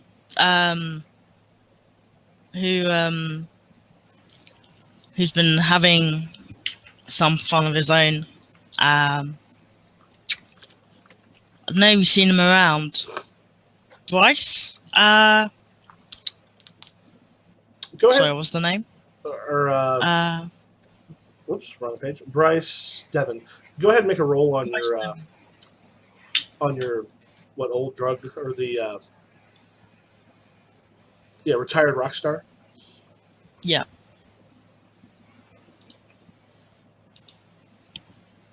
Oh, Damn. Okay. He's like, yeah, man. Oh, dude, that guy brings some of the hottest chicks here. Man, Bryce is cool. He also got us a couple discounts with some stuff, with some good shit. You want some? Did you ever do coke with Max? I think he may have done it in his younger days, but Okay. like, not like, Not now. yeah, like, My 20s, yes. 30s sometimes. 40s and 50s, no. yeah. He goes, no, man. He gets some primo shit. This stuff was good. In fact, I've still got some of the last stuff he helped me get on him. You want some? Lost the batch he had on him. Yeah, he helped me get some stuff. Because here's the thing, I saved that shit. That's celebratory coke. That's not the kind of stuff you just take on a Tuesday. You take that stuff after a great show or when an old friend comes by or if you're partying with a really hot chick. That's when you take that stuff. That's one thing for sure, Max. You never changed, do you? Hey, you know what, man? I don't think you changed either. You became mayor and people talk about. I know how you are. Man, I remember how we used to be. Yeah. That's still inside you. I got that. Yeah, you're talking about this batch. I'll maybe put a bit in a little baggie for me, and I tell you what, we're doing another I can set. take it with me right now. I'll get you a bag you can take, but you got to play with us. You know what the time is, Max. I know the time. Man, we're 9 hours from way back. You can come in and play one song. We'll play one of our old ones. Yeah, okay, man. Come on. The kids will go crazy. Tell them the mayor's here playing a song. They're gonna go crazy. It'll be awesome. I've got a bad feeling about this. Can I kind of weasel out of it? Can I like roll to weasel out of it and still get like part of the batch that like Bryce had? Yeah, possible. I think in this one, I think you're looking at what would be the right thing for this. I think you could probably go again with the retired rock star. The retired rock star kind of makes more sense. You might be able to do with demagogue a little bit, but it depends on how you want to approach it.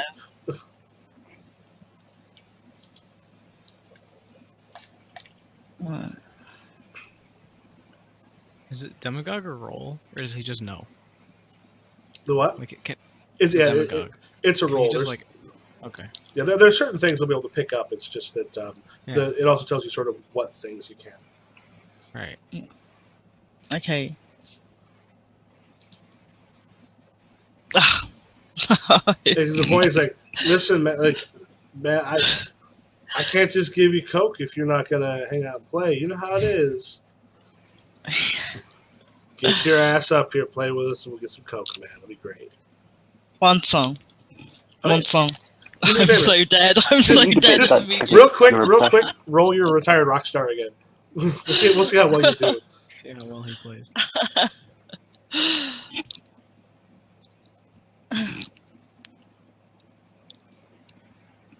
Okay, you kick some ass. I rock. Yeah, you get up there and grab the guitar, and just like it's been a little bit since you played, but that shit doesn't go away. Yeah. Which is hilarious because like the guy this is actually based on used to come up and do stand up with us every once in a while. So he would sometimes come up and like open up a set. I don't think he's played in a while. But yeah, and it's like the kids go like the mayor of Champagne. So the kids like woo, and start playing and kicking some ass. And you're worried a bit that it's just gonna suck, but like it's the moment you're kind of getting back into it. And Max at one point it's like he just kind of look at you like because he never left when you were young, and like he has stuck back there, and you know that he wants to kind of remain back there. Afterwards, afterwards, you guys hang out. It's like arm riding. Like, oh fuck, man, that was amazing.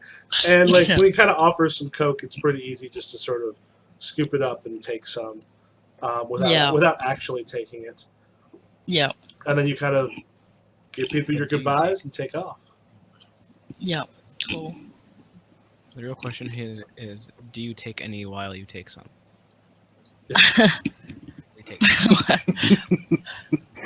I can weasel out of that as well, can't I? I suppose. Well, you're I'm gonna have it for later. Yeah, you have a very good excuse. You're the mayor. You have meetings in the morning. I'll take some later. We'll say you get some from him.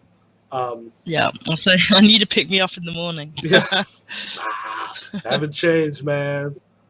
Okay, I'm gonna use the bathroom real quick. I'll be right back. Okay, cool. Thanks.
All right. Uh-huh. Okay, so we get to the next morning. So, Yep. Alex, what are you looking into? Who's that? I'm sorry. Oh, Alex, what are you looking into? Oh, that was me. Okay. Yeah, I think I've begun my my search into tracking back sources for the Bryce's drugs. So like I guess first thing I would do is find his friends or like Okay. So you start to track them down. yeah, you said he was in a frat, so maybe like his frat boys. Okay. So you start to track them down. We'll take the meeting real quick. So we've got Richie and Aria. Yeah. On my third cup of coffee. Okay. I'm on my third whiskey. Of course, it's No, I was, My I first meant, water bottle. I was being in character Oh. on my third cup of coffee. okay. Your first meeting is with a couple of neighborhood group councils. One of them you've met before, Geneva Dunley. Geneva is a handful. Her, Grace Osmond, Aiden Brawley, and Ernest Kindle. The other three are fairly new to you from some of the neighborhood organizations that have come together, particularly with the gang and drug problems that have been coming up lately. Geneva looks up, and both you and Aria are there. Said, "What are you planning on doing about all of this? All these kids getting killed?"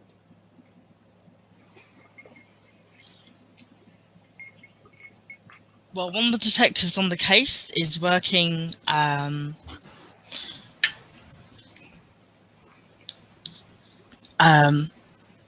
been working round the clock on the latest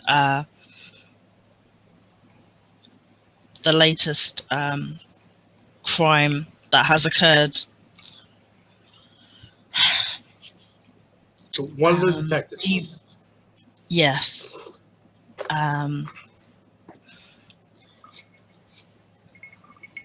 I say, He's I'm sorry, I don't want to interrupt. Mm-hmm. sorry. He has been questioning a young man seen in the area, and known to be involved in these gangs.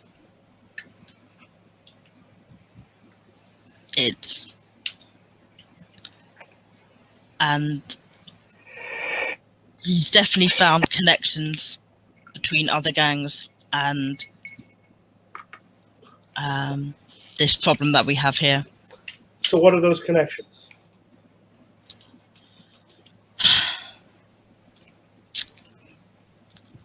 I assume there would be a representative from the police there, not specifically me. Actually, why don't we, Alex? Why don't we go ahead and make it you? Okay. Yeah, and Aria, you'll probably have a lot of the city information stuff there with you as well. So I think as they ask that question, specifically, I step in and say, "I'm sorry, this is an open investigation. It's pending. Can't disclose that kind of information." Mm-hmm. So you guys look at this, and Ernest kind of leans forward. Ernest is old guy, probably 60s or 70s. Leans forward and like, all I know is that we just want all this violence to stop. Don't you want it all to stop?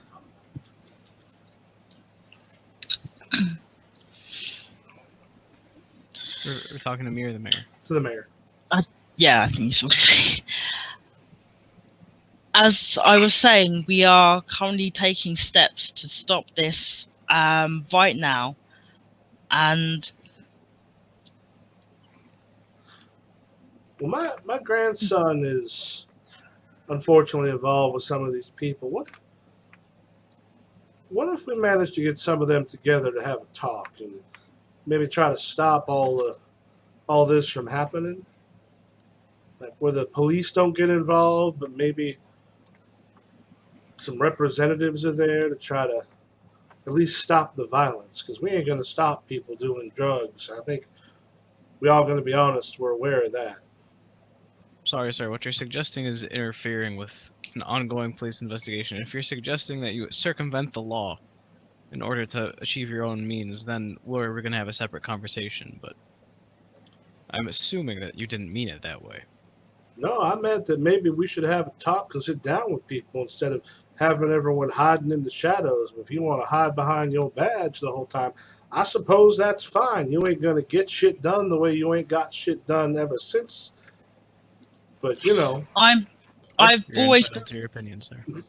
Yes, and I have always been behind community groups reaching out to members of their community and working with the police to have better lives within that community as well. Kind of looks directly at you, Mayor, and don't you think maybe it's time we try to see what we can do to just talk to people? Because they ain't going to talk to the police, but the right people might be able to bring some of them together. And in LA, they talked to some of the gang leaders, had a parlay essentially. That's all I'm suggesting. I don't know if that's outside the law, but people can That is help. indeed outside the law, sir. It kind of looks at you and sort of glares, then looks over at Arya. How old are you? I think you just like stare at him and ask, "What's that got to do with anything?" Well, you look. You college? You still in college? You outside of college? Aria is one of our interns here at City Hall. She has been doing a fine job of late, but she is still learning, and I hope that she progresses with her work. I'm sure she is, but Aria, you know friends of yours in college that do drugs? Excuse me. I think the young ladies' relationships at college aren't the things that are under discussion. What is Eugene involved in, by the way? The what? Like, what is he? What is Eugene involved in? Like, what's he the head of? He's part of one of the neighborhood organizations that have been. Okay. So he's not like super. Or Ernest, rather. Ernest, it's the first time Ernest, you've seen him, but there's been a number of He's these just people one of coming in. He's just one of the talkers. Yeah. Okay. So in that case, he looks to the mayor and goes, "Well, why don't we ask you? You used to be a rock star. How many friends of yours you know use drugs? Are you going to make it go away without just because the police don't want to try to actually deal with the real problems?"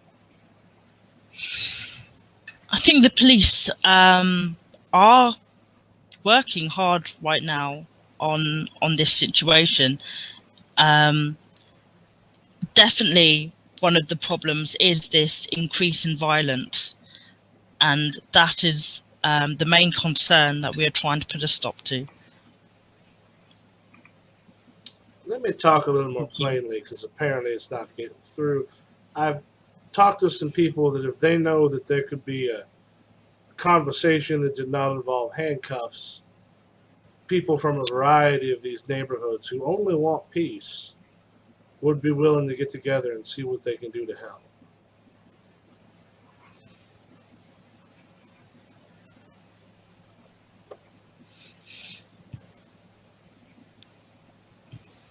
Why don't you give me some names there, Ernest? I ain't gonna give you names. You just seem like all you want to do is arrest people. Do me a favor, Richie, roll your demagogue. Mm-hmm.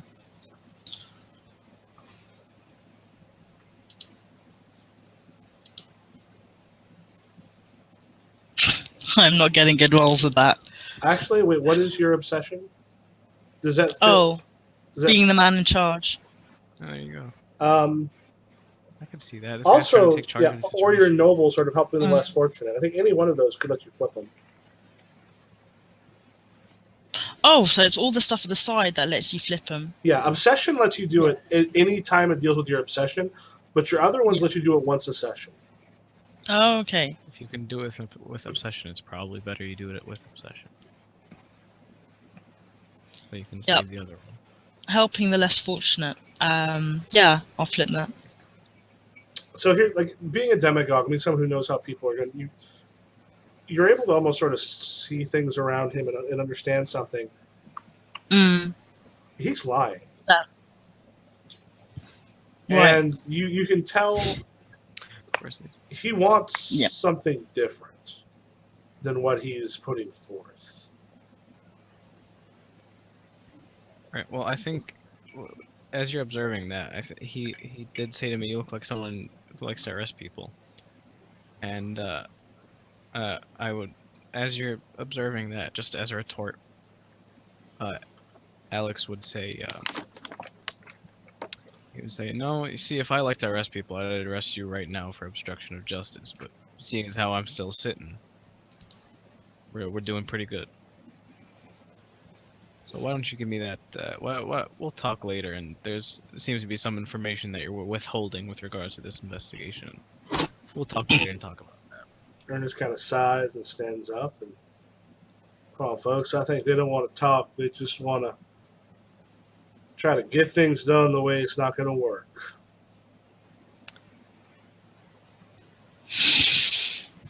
Kind of looks over all three of you for a bit. The other three end up going with him as they take off. Mm. Can I pull him in to the station for questioning? Seeing as how he basically just told me he knows information that he's withholding with regards to an active investigation. Is that not enough for obstruction? Could be. You want to take him in? I was going to say possibly possibly at the very least for before. questioning. I mean, I'm running this by the mayor. Right. I was gonna say possibly before you do that. I was thinking of calling him back, saying like, and just saying, you know, like we are trying to do our job. We are trying to do our job here.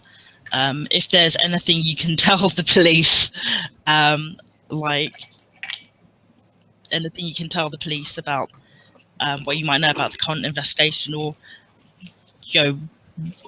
anything that the community groups can offer us, then maybe I suppose just like he knows he's lying, that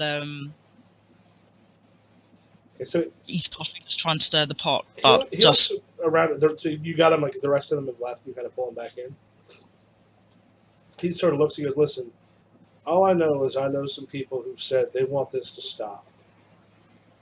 And if we get some of those people together to talk about what they know, they might know some stuff. I'm an old man whose grandson happens to have gotten involved with some of the wrong people. That's it." okay. But would you mind, perhaps, after you've had your discussion amongst your group, talking to the officer here? And Tell us, what's your number? Do you have a card? yeah. No, me. I give him my card. Okay.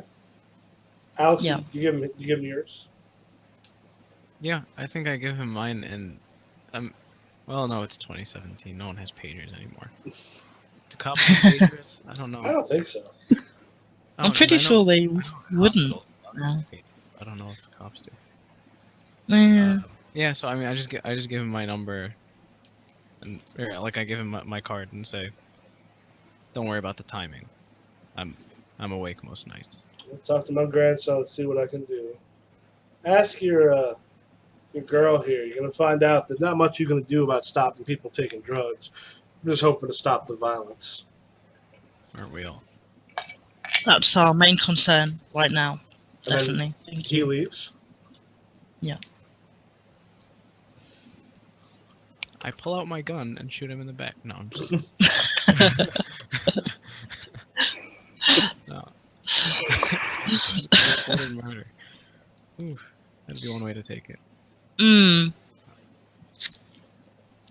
Yeah, so I turn to the mayor and say, "So, did you get a beat on him?" Yeah, he's definitely holding something back. There's something he's just not telling us.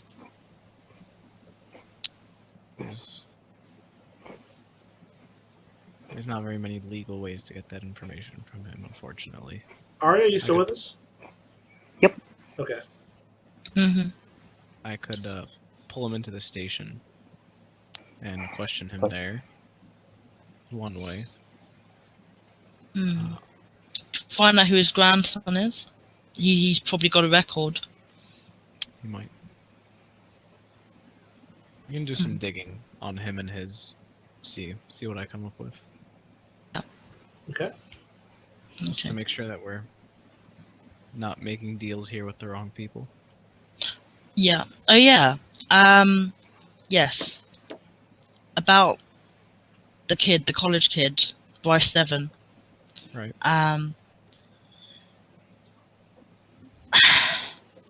We should probably talk about this like in private at the station, actually. Do I have time for that, Michael? Sure. Yeah. Okay. Well, where So are we she- right now? We're in the meeting hall. Like, Well, actually, that's how the you're hall's probably in City your Hall. office.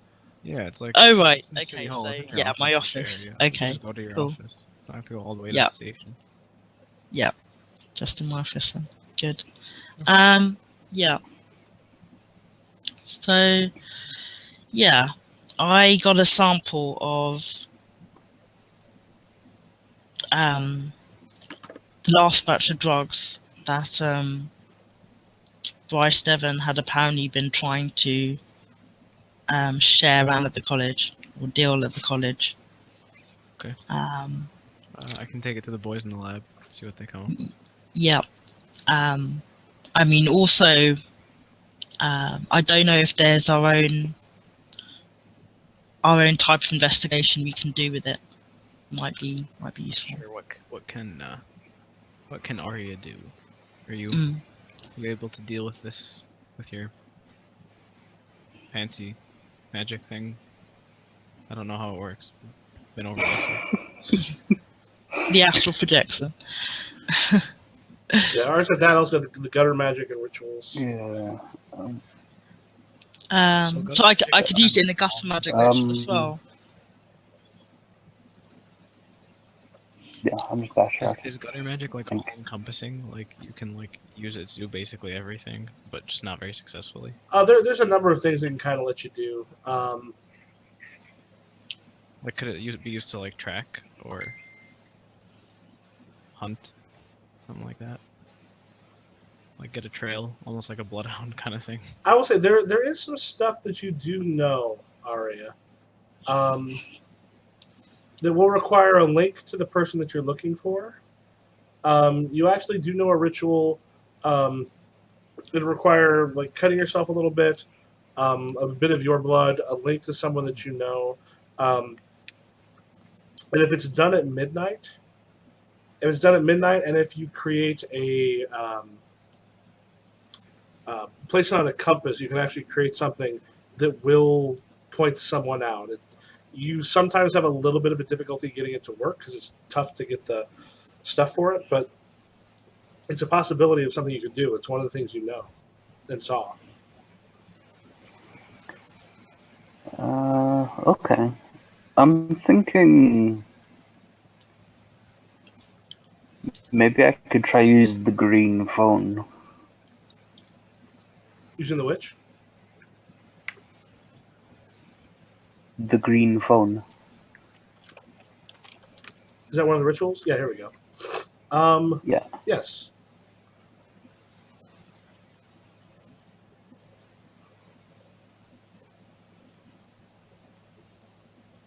Yeah. So yeah, your whole thing now is you need to find yourself one of those olive green or drab rotary phones to hook up to something. Yeah. I think because I'm the city intern, I know of a storage thing in the basement of the city hall Mm-hmm. that has like a bunch of old shit in it, and I've seen a phone there. Okay. Perhaps. Yeah. So at this point, I don't know if the two of you are also sort of helping out. Go ahead and make a city intern roll, as you got to get this stuff to do this. Mm. Can we help with that kind of thing? Yeah. You don't need to. Hmm. Oh, there you go. Arya kind of heads down. There's one point you remember seeing one, and you're like, you're going, and you're like, there's all those fucking phones they used to have that just got thrown down into a place, and nobody knew what happened. And you go through a whole bunch of stuff, and then you finally find the thing. You're like, God, this is it. One of those ugly, just green phones, which is perfect. And there are still some landlines that come into the area because like you don't want stuff sent directly to the mayor's office. So yeah, on this ritual, on this. Oh, it says on the 2nd of the month, make a series of calls. So it's So one. this is kind of. We could also like end up fast forwarding about 2.5 weeks. There's a lot of stuff that will happen in those weeks, but you've got this stuff while you're searching. We could actually fast forward to that point.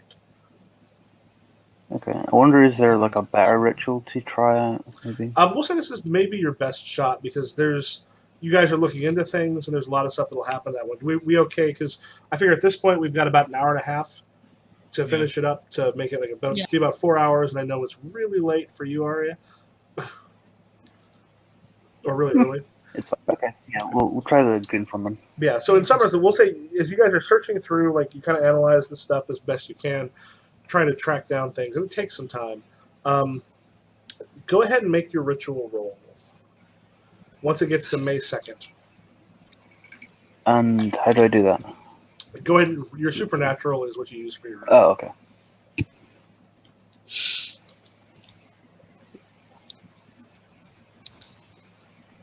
Okay.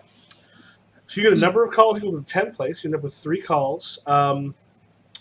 They can end up giving you a hunch that kind of direct you with. Basically, what they can do is give you a 39. Let me just double check real quick on hunch.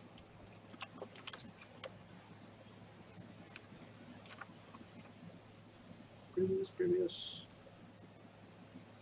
Roll of 41 and you get 4 calls. Yeah, so what happens is essentially you have 4 sort of calls you can get that will give you not only some information, but also a 39. If you just want to make a note somewhere of a 39 that you're able to roll, because the hunch it gives you can spend that for one of your rolls, essentially, that will go along with it. So as you go through, round 1. So they come over the course of a month or so. As you all are looking, you get a call at one point, and it's a wrong number from like your hello. There's a woman's voice on the other end. You can recognize it a little bit.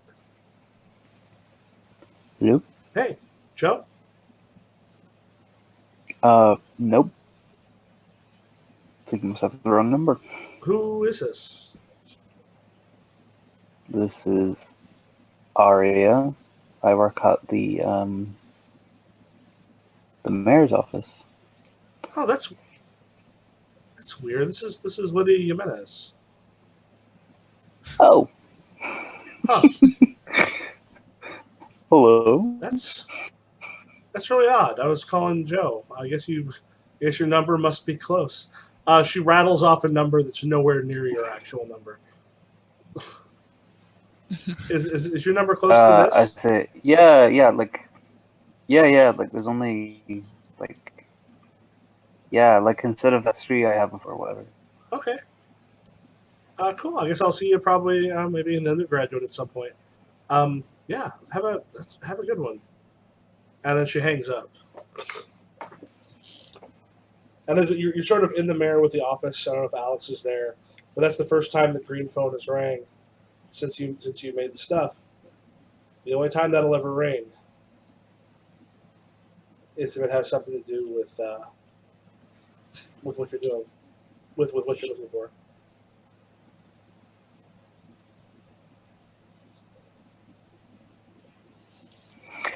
Okay, so does that mean Lydia has something to do with what we're looking for, or is it Apparently. it called because Lydia did mention her boyfriend. His omnipotent voice from somewhere. Yeah, so 'cause it came on the green Omniscient. phone, which means it has Yeah. something to do with what is happening.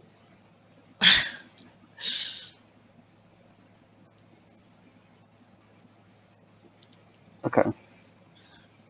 Well, she was trying to call Joe, so maybe it's something to do with him.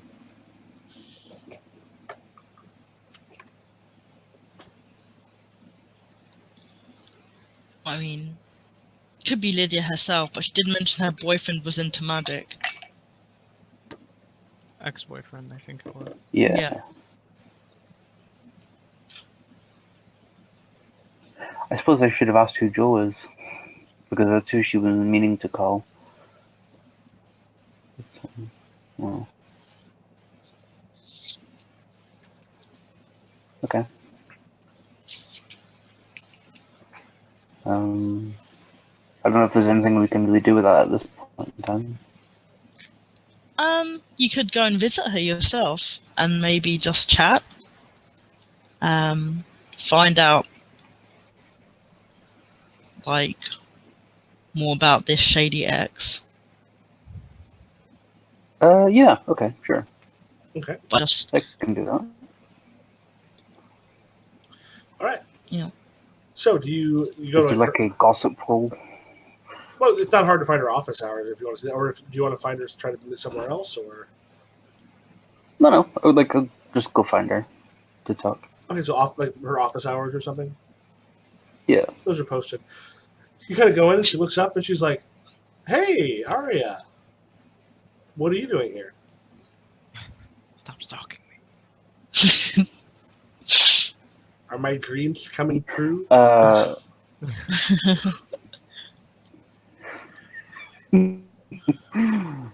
don't know. Dreams, I guess. I don't know. Like, I can't really think of anything I should ask because anything I ask is going to sound extremely weird. Can you tell me about who Joe is?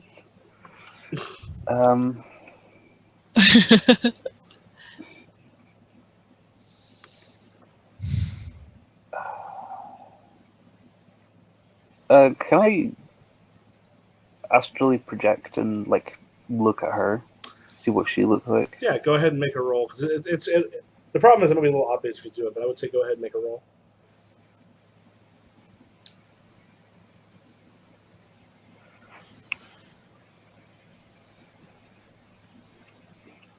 Is it astral form that you're supposed to roll, or?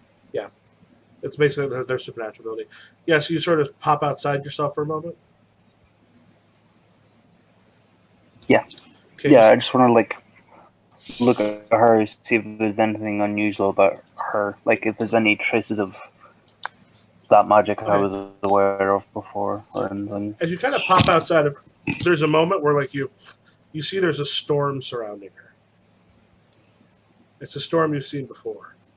Again? She possessed.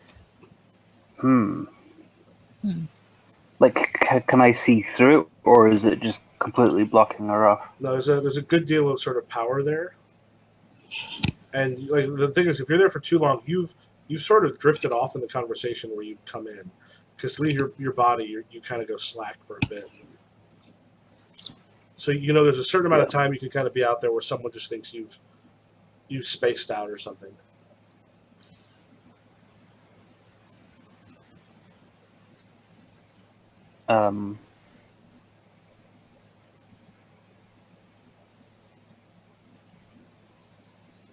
Can I actually see her, or is she like completely enveloped in the storm?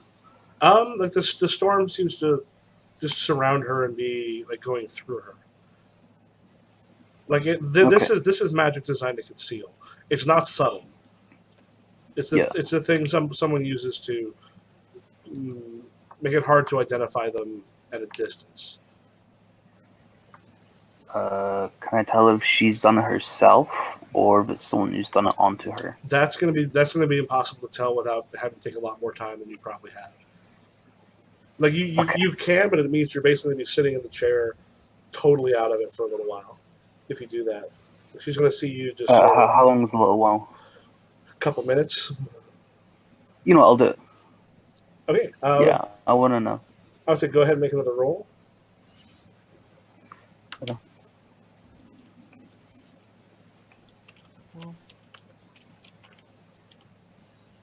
Oof.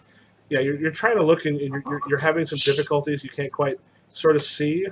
At which point, as you're almost shocked a little back to yourself, and she has her hands over your face, where she's got like hand over sort of the mouth and nose, and kind of just looking straight in your eye. Peeking at me, girl. Just a little. And then you try to talk, and there's nothing sort of there. And then she kind of hand comes away. Your boss would have just listened to me and done what I asked and had that meeting. All of this would have taken place. But no, now you have to go too. And she stands up. Your mouth and nose have been completely like sealed over at this point. Great. And she stands up and goes, "They'll find you in the morning." And then like walks out of her office while you're unable to breathe.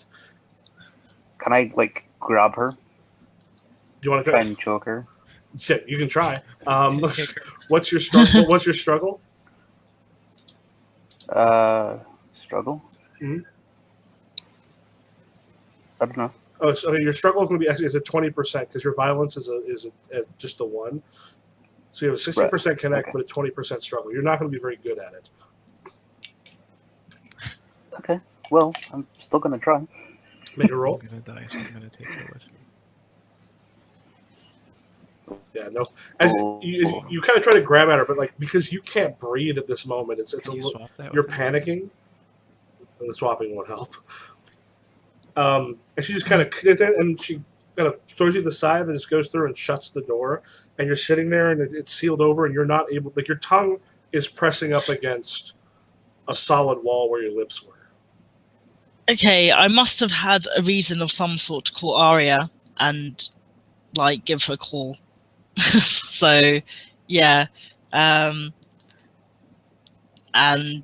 you panicking on the other end of the phone means that I can kind of like rush over.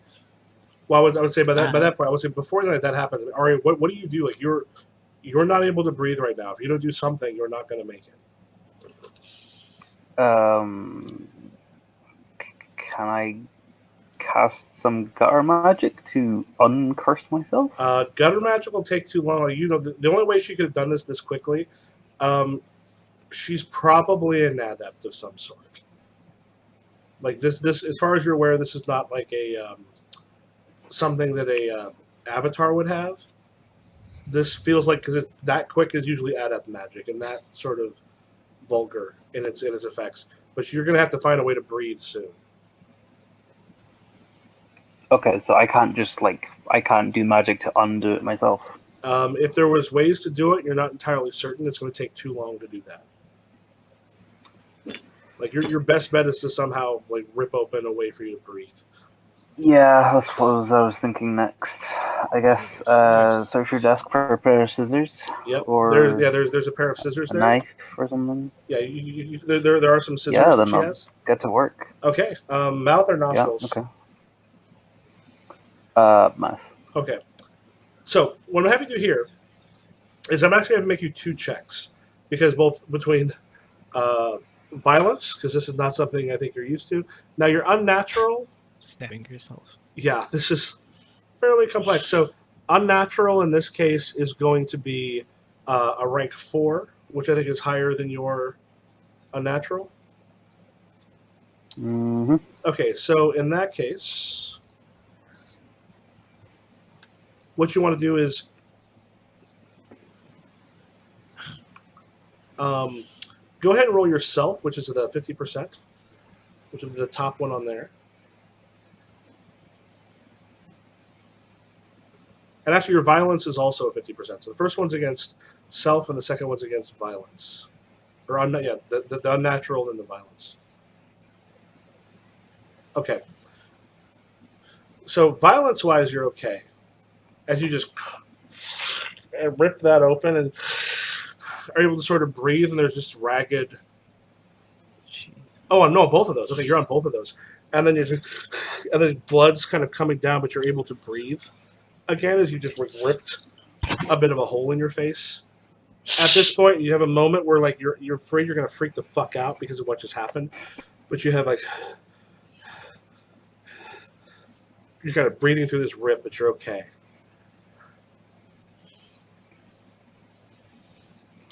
Okay. Now this all happened Okay, relatively fantastic. quickly, so and you still have your wits about you. So what do you do? I guess I'm gonna try and chase her. Okay. Yeah, I would say that at I'll this keep point, scissors handy. roll your fitness, which is I guess a 50 in your case.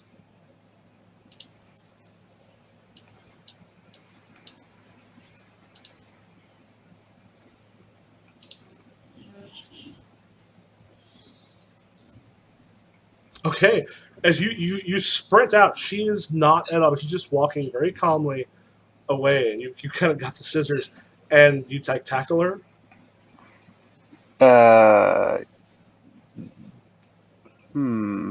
How far out have they made it? They're going to be the hallways, like people are going to there are people kind of going by. They're going to see you like a rip in your face, bloody, coming after her with scissors as you tackle her. I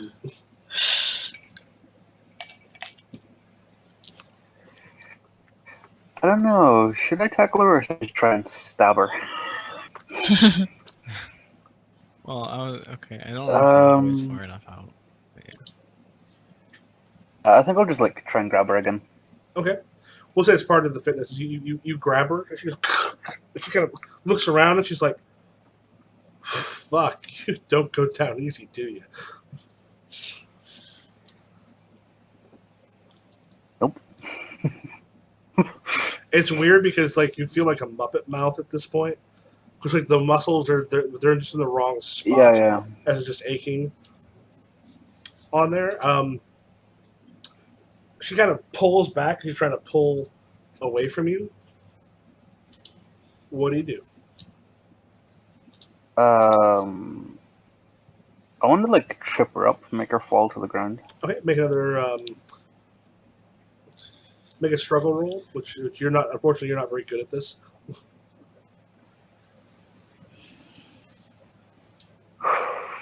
Fucking hell.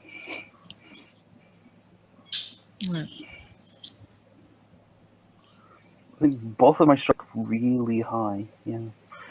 Well, Okay, so that's why you kind of try to grab her. She kind of pushes you back, and she heads back for a second, and she reaches her hand to her own face, and then just like slides it across, and you see was it Elmer's? Ernest's face there, like with her body. Ernest's face there a second with her body, and she's like, "Oh, I'm gonna see you again." And then because there's people around, like shocked, and she like runs out a door and heads away. can I chase her again? Actually, I want to Mhm. real quick. Make a roll again to try to go after her. Yep, Alex. Real quick, I want to interject here. I think enough time has passed somewhat that like I would. So I think as like the fact that I feel responsible for keeping this girl safe because I know that she's become involved in this, Mhm. in something so dangerous, and I have that responsibility towards Arya.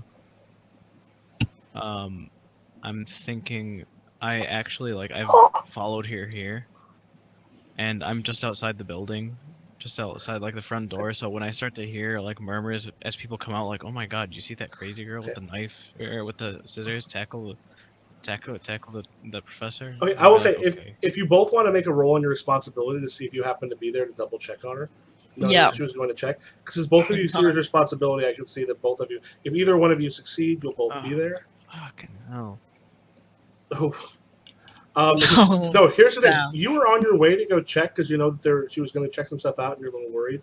While the two of you are on your Yeah. way, you actually get in a car wreck, not terribly far outside the outside the college.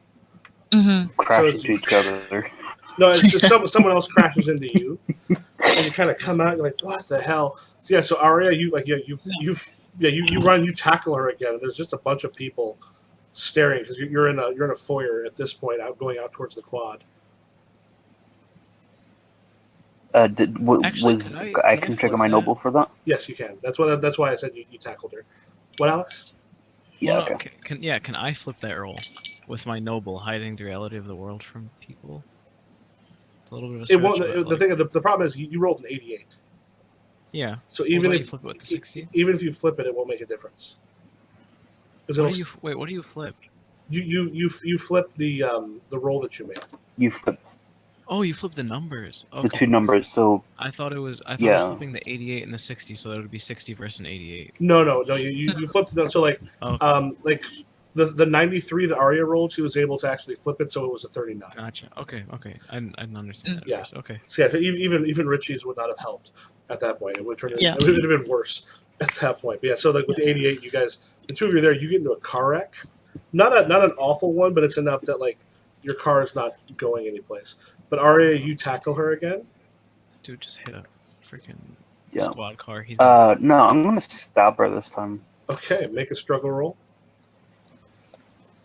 Why is it a struggle? Shouldn't that be like Because violence? no, a struggle is fighting.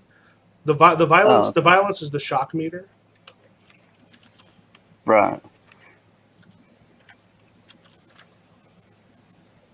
I feel like she wasn't made correctly because it says like you've also been doing kickboxing. Oh And wait, yet her- which one is her kickboxing? Well, no, like her little blurb on your main page. It says you're this intern at City Hall. Oh, I meant to put that with You've the also college. been doing some kickboxing. Go ahead and roll her 40 against the college student in that case. Oh, okay. You are Yeah, correct because I put that down when I created her. I forgot to put that on there, but just make it part of her college students. Makes a difference. Makes no difference, yeah. Ouch. Okay, so yeah, as you kind of come after it again, it's difficult partly because you had part of your face ripped off, kickboxing isn't so much about Yeah. technique. which again, like the pain of that, and the fact that she's actually much stronger than you think she probably should be, and this could be something to do with her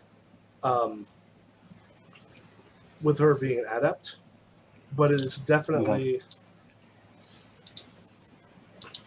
Which one is this in? Oh, it's in here.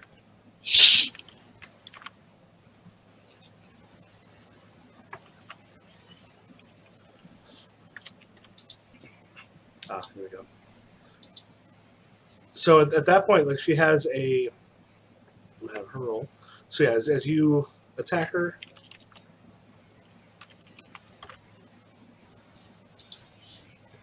Yeah, you kind of come up and she goes, and she strikes you in the chest, knocking you back. You just take 4 points of wounds, which is not a lot, out of your 50. Okay. But kind of like the hit is actually a little harder than you necessarily thought, but didn't necessarily do like damage. And as you kind of hits, you see that the arm goes through, and you see a whole bunch of scars going down her arm. Which that with what she does, you're pretty sure this is an epiduromancer. Someone who basically control their own flesh and the flesh of others. Mm. And they can if they've done a whole lot to their own bodies, they can be kind of dangerous. Yeah. Okay. Can't particularly help you right now. Okay, is Is there this anything something I can like... actually do in Alpha form to like make her run into the wall or something? Doing what? In astral form, is there some way I can like trick her into running into the wall or No, something like that? astral form is mostly it's sensing. Like you can go and sense stuff, but you can't. You don't have a way necessarily to trick someone. Right. And like the magical stuff you do is much slower. It's the ritual or it's the gutter magic, which takes much more time. Okay. Mm. So is there something that like I can do or Alex can do at this point in time, or is there like Why is there a car crash here? Primarily because he rolled an 88, which means it's not only a failure, but it's a failure. If you rolled matched failure, it means something else, like something more than just a regular failure has happened. So so at this point on the way there, that's why you got. Yeah, I'm getting the other person's insurance information. Mm-hmm. Now, if she lets you know something, you might be able to do something. But so yeah, at this point, it's just, she kind of hits you back. She turns, and there's a moment where she kind of reaches down for her legs, and when she starts to move at this point, it's even faster than it was before. Great. Do you still have the scissors? I don't think like throwing the scissors isn't really going to do much, is it? Probably not. Could try to make. Well, I mean, I could try and stab her, but she's not in front of me anymore. So, like, I'd have to try and catch up, and she's going to be running faster than me. Mm-hmm. As her particular powers let her make alterations of her own body. Yeah. And some of those, especially with epiduromancy, they can make them over time to make themselves really strong and really tough. But they have to slice the shit out of themselves to do it.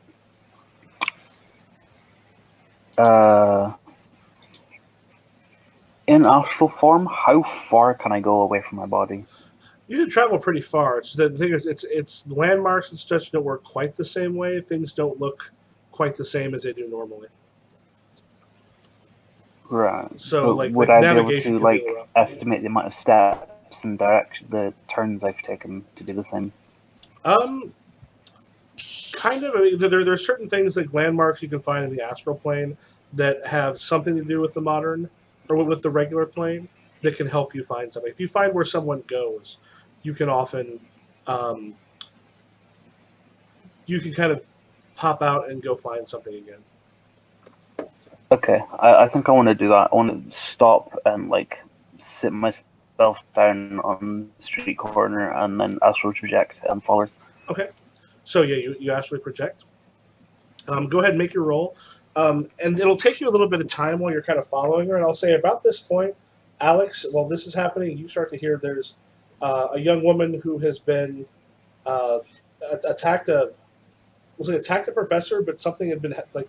Her face had been badly cut up, and the description matches that of Arya. So Arya, you start to travel as she's fleeing. You see her kind of get into a car.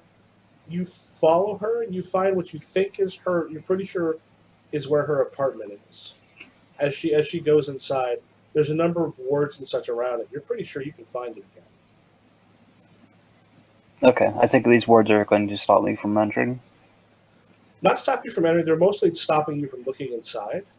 These are things to stop from like scrying and stuff like that. So like she's been ready for if someone happened to come looking. While some of them are a little subtle, because she's coming in sort of at such a sort of highly charged. They're sort of charged with power as well. Okay.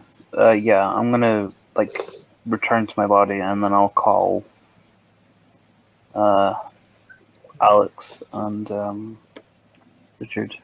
Okay. And fill them in on what's happening. Yeah, I think we're when she calls us, we're probably just about there. Yeah, the description matched. When you kind of come back in your body, there's people around you that, like one of them, she's like, "Oh my God, are you okay? We called 911." Yeah, you still have a hole in your face. Was that some sort of like torture thing that was done to you? Are you okay? I mean, just like out of character, I have no mouth. There's a rip in my face. Like the muscles are still there. They're just in the wrong. Like if you talk, it's a little off. Yeah, right. But like, do I still have lips? No. But like I said, the muscles are in the same spot. It's just as you sort of like you. Yeah, and like I know I can still talk, but what I'm getting at is, I look very different to how I should. Yes, I mean, if someone's looking at you, it almost looks like someone had ripped off your lips, and you just got a jagged hole. Right. Well, that should be instead. You almost look like Scarecrow from Batman. Or I don't know if you ever watched Hannibal. Yeah. But what's his face from Hannibal who had his Yeah, teeth I ripped know. out, or lips and eyes ripped off? that was bad. I think I'd just like turn around away from them and like, Alex, where are you? Yeah, I think just let me know whenever we show up, Mhm. Michael. I would say you're not terribly far away. So when you hear this, you kind of catch a ride and get there, and she's like the ambulance is almost there when you guys arrive. You can Right. hear it coming closer. I think when we arrive, I start to, shoot people out of the way, pull out my badge, police officer, everyone stand clear. I need to help this young woman. Grab her. Be like, you know what? We can't wait for the ambulance. I grab her. Oh, I don't have a car. Shit. No. I so I came in a car. And yeah, I come out and go. Sorry, coming through on the So you mayor. crashed as well, didn't you? Oh yeah, shit. We'll say Yeah. that there was another police car there that you Okay. the yeah, one that I came to can meet you managed to just- I take. can just commandeer Mhm. a vehicle. Be like, Yeah. all right, we have to take this young woman. Herd her Yeah. into the car and take off. Okay, that you do. Okay. I want to head towards.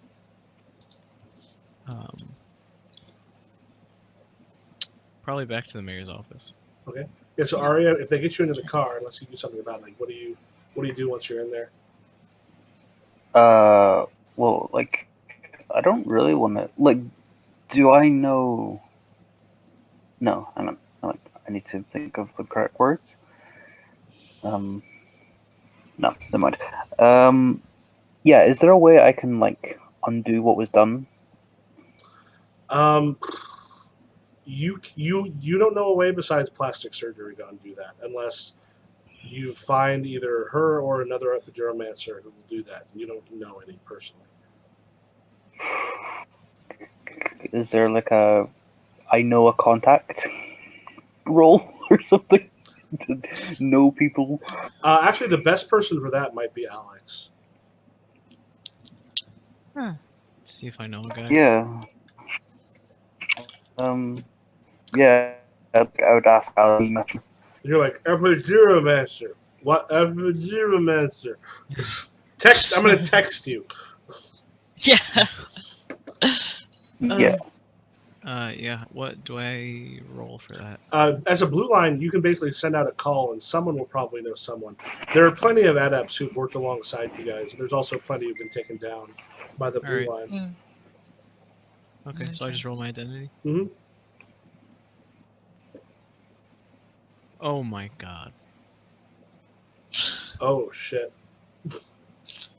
I'm an idiot and I don't know anything. Wow. Okay. Well. Could I like? It's less a chance, but could I like get into places, throw my raid around, throw my raid around a bit, and maybe find someone, Okay. Well, a first. monster, or would demigod be easier to actually think about people I might? Well, no. First, No. we have to deal with the fact that's a critical. That's a fumble. So are you calling someone up to see if they can help? Like find someone like an epiduromancer who can do something like that? I think I just like page to the station and That wouldn't. ask. If you're looking for that, it wouldn't be the station. Like you know, people on the blue line to call. And Right. the blue line is spread throughout the world. It's a very loose Okay. organization of police officers who So, kind of no, know. I put out the feelers. Okay. You start making some calls. You ask someone to know something, and they kind of give you a number, and you kind of look for some stuff, and it's going to be a little bit before you find out anything. It doesn't seem good. The person you talk to is like, "You're looking for an epiduromancer." Yeah. Most of them are awful news, man. That's some awful shit. I'll see what I can do, but I don't think we're going to find much. I mean, just let me know. Yeah, so as he kind of hangs up, you just have a sinking feeling they're not going to have any luck finding one. Okay. Oof, that could have gone a lot worse. I thought you were about to like throw the It's a one shot. If this was an ongoing campaign, there could be some Yeah. interesting stuff happening later on. But yeah, I think I would make a note Couldn't about he that. flip that? Right. The Well, I what? thought you were gonna throw at me that Oh, wait a minute. the cop was gonna call the girl, or the No, actually, I'm sorry. whatever. Does your I'm sorry. You are correct. Does it actually fit one of your passions? how do you flip 100? It's 3 numbers. Oh no, because you can't flip 100 because that's Goes 0, 0. Yeah. Yeah, it's 0, 0, so that won't matter. Yeah. Plus, it's a crit failure. Like that's just an Yeah, automatic that's failure. true. Yeah, because again, you can't flip a 0, 0 because it'll still be a Yeah. 0, 0. Yeah, you can't take back a crit fail. Shame. Even though it's Part of you is real. thinking your best bet is if you say you were kind of trying to help with the police, like the insurance, the little insurance you have might let you get something through, like a plastic surgeon. I got nothing. That's probably going to be your best bet to have lips again. Do you need lips right now? Not really. I mean, I guess we could just go after the bitch and try and get her to I do it, feel or like, just wait, you know exactly fuck where her she up is anyway. right now. Yeah, I do. Or at least I think I do. Right. Yeah, So I'm headed Yeah, towards I the would mayor's office, like but direct as him you say to that, where you I know where she is. was. Okay, so you take them to where she's at? Yeah. Okay, so it's not hard to kind of pop out and occasionally just sort of come back and point. You go through some of the landmarks that you see, and you're able, and then like the apartment, the glyphs and such that are protecting it have dimmed down some, but you're able to find it. You're outside of an apartment building, just a little bit outside of campus. There's a number of apartments, and Ari is able to point at the exact one. At this point, you see there are the car that you saw is outside, and the door itself is shut. Mm.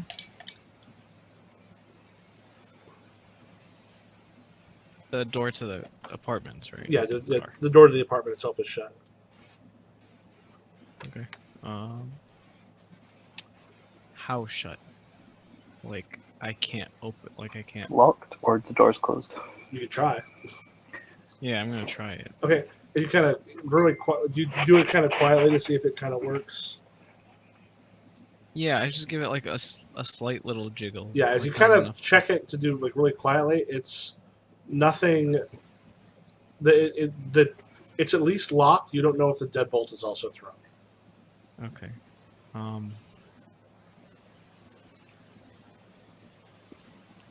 How many apartments are in this building? There's probably about a dozen. This is you. Can- You don't normally come here as far as police matters go because this is like graduate housing. Did I get a good look on the outside? Like, is there a fire escape window? Is there? No, there's not a lot of fire escapes on these. This is like a 3-story. It's a fairly short 3-story building. So, there's no exit other than this one door. Correct. And this is up on the second floor. Someone could go out a How window about and ringing drop. one of the other apartments? The what? How about ringing one of the other apartments? Like, I assume there's like a buzzer Yeah. kind of thing too. Well, Like no, an intercom system to let us in. it's an outside stuff. You could knock on the door. Yeah, no. We're at like her apartment. Do you want to knock on one of the other doors next to it? Well, Oh, okay, sorry. I thought we were like No, it's not like a closed apartment building. outside. No, it's Okay. not because you can actually go like up the stuff, like up the stairs. That's exposed to the air, and there's apartment buildings. There's other apartments on either side of it. okay. I'm going. So I don't know if you said I don't know if the deadbolt's thrown. No, like the door itself is at least locked. You don't know if because like to check the deadbolt, you'd have to kind of go a little bit harder, which will probably be heard. Yeah. You know what? I'm just gonna. So there's no other exits. I'm gonna knock on the door, and just knock on the door at first. Okay. So you Knock on the door with my gun drawn and kind of like You know, like how you kind of like hold it back behind your hip, hmm kind of thing, just so like it's not obviously showing if Okay. Yeah. So if she looks through the peephole. so you kind of knock on the door, and it's silent for a moment. So Aria, you go over to the next door neighbor. Yeah. Okay. Yeah, I will. Yeah. So Alex, and Richie, you're sitting out there. You've got the gun there. You knock on the door. You're not hearing anything. You're looking for it to darken in the peephole, Yeah. which isn't happening. So say, Aria, like you knock on the door next door. The door opens, and all of you hear a scream as the young co-ed who opens it up is now looking at you like you got this rip in your face and blood coming out of it. Oh, I forgot about that.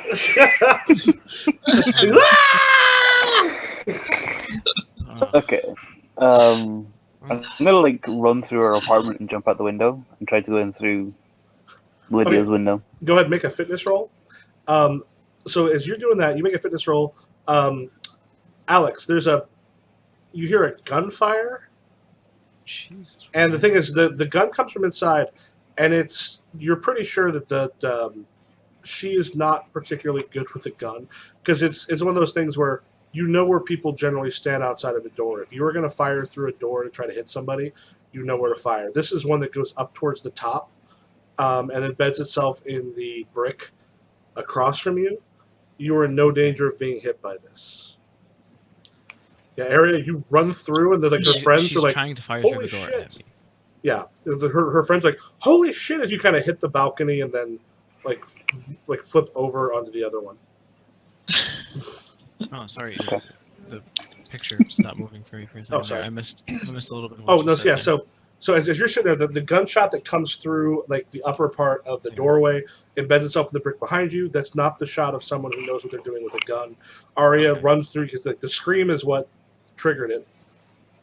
Right. Aria, you run through kind of.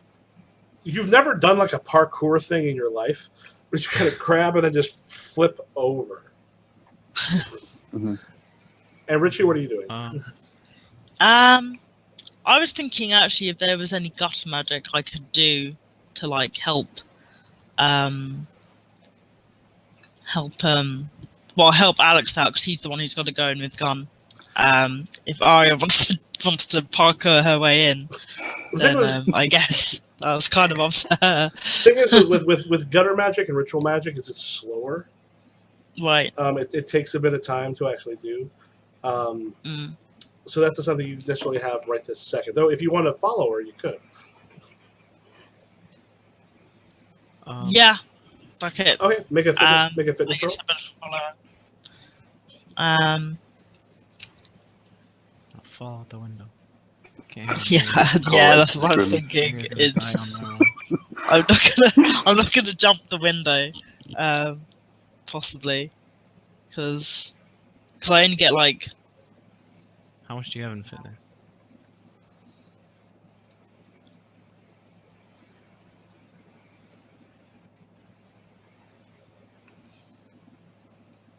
You gonna roll? So I'm not sure what I'm rolling here. Okay, so you're on fitness. The fitness is so up above. Yeah. Yeah, so you have a 60 fitness. Oh, okay. Oh, that's good. You just roll the thing next to fitness. Oh, yeah. Yep. Yeah. Not a problem. You kind of follow after. I think these girls sort of screaming is first she runs through, ripped open bloody face, then you follow after. And then the two the two of you kind of like pop over and like Arya a little bit first, then you behind her, and you see that there is Lydia is sitting there. She's got the gun kind of pointed at the door and backing up a little bit. Okay. Yeah, I want to run in and punch her. Before with the latest gun. Before you do that, do I have like a decent idea of where she might be through the door based on the way her shot came out? You have a pretty good idea where people tend to stand. People who know what they're doing are gonna like hide, do certain things, other people, Yeah. you know where they normally are. Can I just take a shot through the door? Yeah, roll your blue line cop.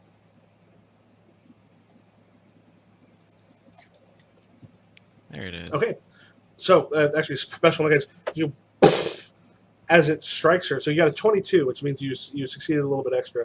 Now that'll do 22 points of damage to her. Okay. Now I will say that she has extra wounds because of something that's one of the things that an epiduromancer can end up doing Right. over time. However, Yeah. as the two of you kind of land, it's like the gunshot happens. You hear her fall, and you clearly hear the gun fall out of the hand. So the two of you come, and as she's hit, she hit up against the wall, and she's fallen so that she's not in a position where she can see the two of you. And she's fuck. Because even if you've increased your body, getting shot sucks. Yeah. Yeah. And I knock on the I door. still wouldn't run in and punch her because, like, Yeah. she's Can on I the can line. I I want to like punch her. Yeah. try and like grab her and hold her down? Yeah. So Maybe to be punched. okay. So if you want to make a fitness roll, if you succeed, that'll give Arya a plus 20 on the shift to strike. Oh right, cool. Okay. Ugh, for goodness sakes. No, apparently.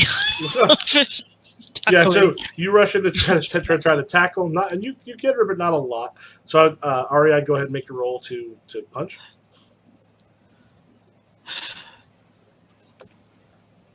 There you go. Wait, Hey. you have to do 5 points of damage. And so Alex, you're hearing struggle inside there. Yeah. I'm gonna try to kick the door down, I guess. Right, make your cop roll. No one's gonna open the door for me. There you go. Yeah, just you know how this works. You feel kind of badass. You just rear back Yeah. and kick it straight where the deadbolt is, and that fucker Exactly. flies open. And you see Lydia on the ground, bleeding. Richie is like half sort of tackled her legs, but not particularly well. And you see that Arya's sort of punching at her as Lydia's trying to get up. I'm gonna walk over and she's like pretty messed up at this point, right? She's like laying on. Yeah, a little bit. I mean, she's hurt. She, She's surprisingly still with it for someone who's been shot, but she's not in Right. good shape. So she's not gonna be able to escape from me, is what I'm saying. Probably not. Okay, so I'm gonna cuff her. Okay, so I'd say make a cop roll again. Are you? I would say, are you trying to punch her again while he's doing this, Arya, on the way? Yeah. Okay, make your roll, I'll just get out of the way. and she's gonna try to sort of get out. She's probably not gonna do terribly well. Holy fuck! Oh. Shit. Yeah, You want me to make my arrest you? Roll an 8. yeah. So in that case, shit. Yeah, as you come in after her, she kicks back, and even sort of bleeding as you go to grab her, she's up and then kind of heading down the hallway. Oh, Will she get damn it. past me then? Can I Because To like the trip side. her? Yeah, make another roll. You're still sort of on the ground from it. If you want to try to run, like leap forward and grab her legs, make a struggle roll. Ugh.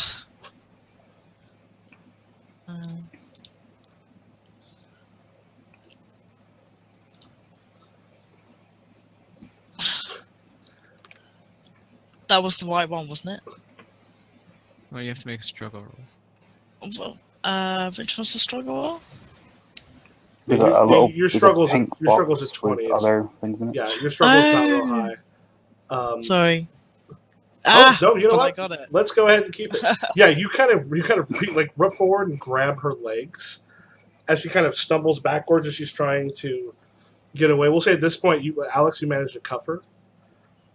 God, You want me to make the roll, or are we just gonna say it's at good? this point, we'll just say you got it.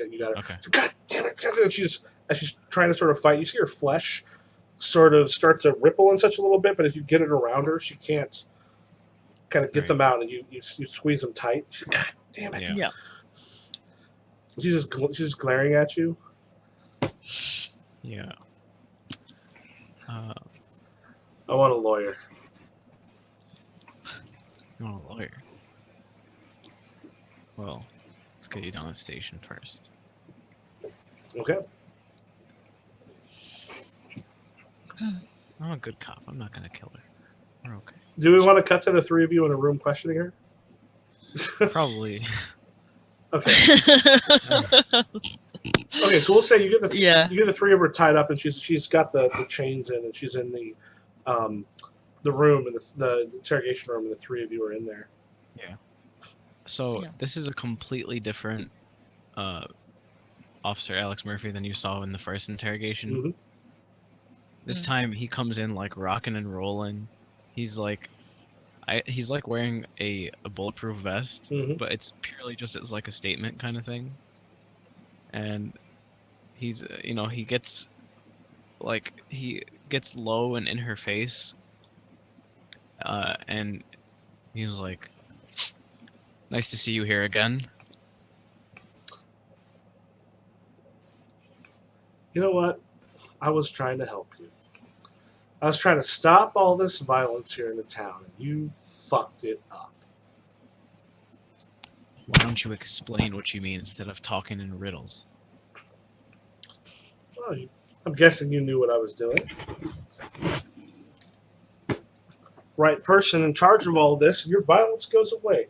Drugs are going to be a thing, but no, you had to fuck with it. You know how many bodies are going to be on your conscience because of this?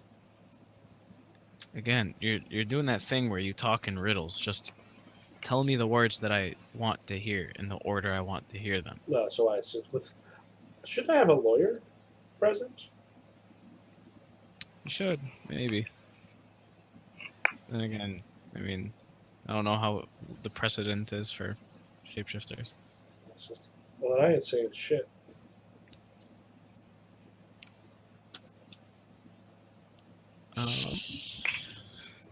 I think I turned towards Arya and kind of like look at her expectantly, like I want to know what she can see in the ghost, not the ghost field. Yeah, astral projection. Yeah, I keep wanting to say ghost field because it's reminding me of that ghost veil moving blades that the lurks have. Yeah. The storm around her has receded as you sort of look. It's clearly sort of still in there. Her shape is in the astral plane fluid in many respects, and she is, to no one's surprise, really, really pissed. No way. Yeah. I think I snap back and I spit through like the weird little hole in my face and say, "Baby's got a boo boo." No. Yeah, she does. Maybe someone should have kept her nose to herself, and she'd still be breathing out of it. Can I have like a weapon? Like, can I have like a knife? Sure. Jesus. Okay. Those are useful for various Yeah. magical things. We're going that way, huh? Yeah, like I probably got a pen knife of some sort. So like, I take the blade out and like fix this, or I'm going to do the same to you. And so she looks over at Alex. If I patch her up, what do I get? You might get a You get lawyer. to not have extra holes. Oh yeah, I put my hand on the shoulder. Yeah, you might get a lawyer. Would I know a lawyer who deals with these sorts of cases, or who would understand it? We just give her a public defender. Yeah, but the real problem is her ritual. It's not like she's going anywhere. Yeah, there really are almost no lawyers who deal with stuff like this. Yeah, because this is at least none in this town. There's not a lot of people that are more magically aware, and this is such a weird thing. Yeah, I just give her a public defender. Yeah, but then basically they're going to clear her because how do they know? They won't know about magic that. Yeah. The lawyer's the one working for her. That helps us if he doesn't know about magic. Yeah, but then that's like, that's then we can't like link her to anything. We know her connection because she uses magic Yeah, and has the not her storm. lawyer. I don't care what her lawyer knows. Her lawyer is her lawyer. I That's don't her. think you can really do this through She's the conventional defendant, law. prosecution. True. She sort of looks at you. She's like, "You give me a lawyer so I can talk to my lawyer in private the way I'm supposed to be able to, and I'll fix her face." Hmm. See, the thing about putting you in a room in private with a lawyer is you might Lawyer is that mess- what she's going to mess do his to face up. lawyer. At that Um, point, I just like grab her head and then start like pushing the knife into her mouth. okay. You start kind of pushing the knife in her mouth, and she's like, "You know anything you can do, I can fix in a heartbeat." Okay, well I'm gonna stab it through her cheek and then rip it out. Okay, so as you stab through the cheek, there's a moment where her flesh goes. It's just kind of like almost melts through, and then through, and you realize this. She can't. She's using charges to do this, so she can't do it forever. But it kind of as it kind of goes through, it almost kind of ripples back like water. It does a little bit of damage to her, but not a lot. Now she can't keep this up all night, Mhm. Just poke enough holes and but for at least a little while. Yeah, exactly. one of them won't close. She goes, "This is being taped, isn't it? That's not going to look good for you." I think Yeah. She goes, "You get me a lawyer and Okay. fix you what?" scratchable. Is it one? I didn't hear you. Said what?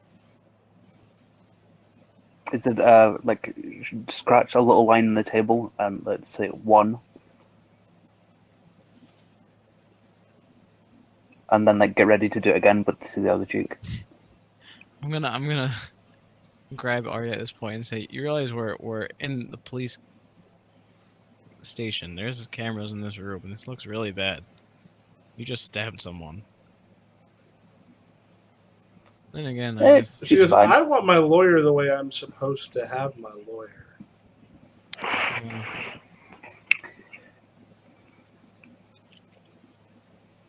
I'm going to defer to the judgment of Mr. Mayor here. It's up to you, Mayor. How do you want to take this? I think maybe we should have dealt with her back at her place.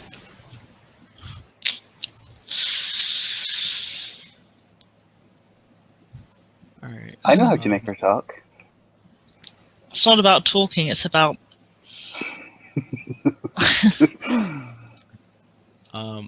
dealing with her. I would say, Mayor, remember, like, double check what the demagogue can do. You have abilities that let you know people. Yeah. Well, that's kind of why I was asking about the lawyer, but I guess that was just... Well, no, I mean, like, Yeah. with part with the demic, because finding someone who actually knows magic, like, I would say, like, unless we've created a character that in this area, you're not going to find too much of that. The blue line, he might have a look, but he also rolled a critical fumble, so it'll be a little bit before you can look. But you, as you sort of look over her, you can tell that a couple things. That this is someone, she wants power, and you know her type. Mm-hmm. And she wants Yeah. to be groveled to, but she also wants to feel like she's justified in what she's doing. Mm-hmm. She's the one that, like, you can break these rules as long as you're doing it in a way that you feel righteous. And those can be some dangerous people, but they also can be manipulated.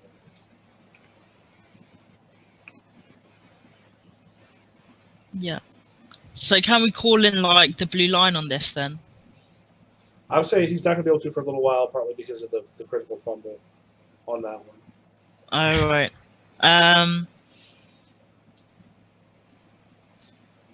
Part of the demagogue. Then in real life, then in like our situation like now, we need to find a reason for her to actually remain in custody.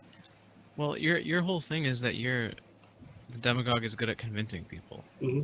Yeah. Like seeing what they want and what they don't want. So maybe play off of that. Yeah, You the have your bit. powers for that. Yeah, the big thing about the demagogue is your thing is convincing people. Like, this is the person who can talk people into into things. And now your abilities allow you to see into the hearts of them, but the demagogue also has your ability to work with and convince people.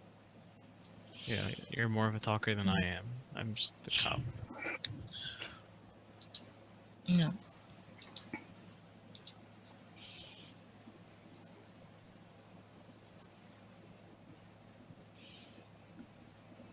So he said she wants power to feel like she's justified, so play off of that somehow.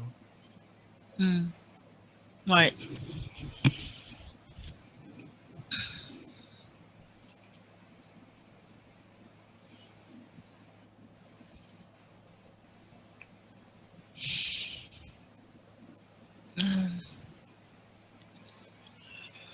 Maybe something like I mean, he said that she might like to be groveled to a little bit, so maybe you take a different approach than the whole stabbing thing, and you go more like, listen, I understand where you're coming from, that killing is not a good thing and drugs are gonna happen regardless, and kind of follow that path. And it's part of the demagogue is that you're the silver tongue.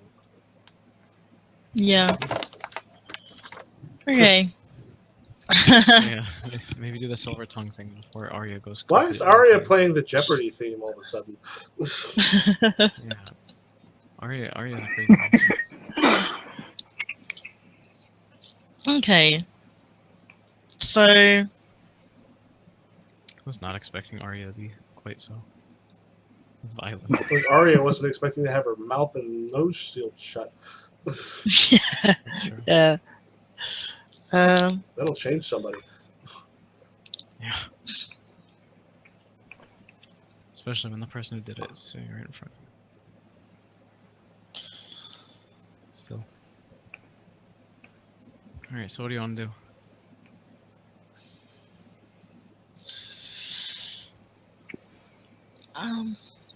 You can silver tongue her. Oh, that sounded wrong. You know what I mean.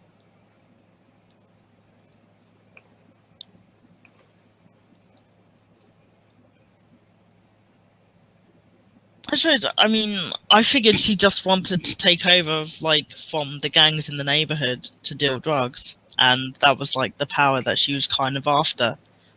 There's power, but she also like the thing that she's justifying it that she'd be stopping violence. by We don't doing even it. know what she did yet, by the way. We kind of do. Other than stab, other than not stab, close your mouth. Close Arya's mouth. She hasn't done anything that we know of. She's saying she didn't. No. She's saying she didn't do the violence. So she didn't kill those people. So maybe find out what she did do, Yeah. and then go from there, and maybe she'd be willing to work with us. Somewhat. Okay.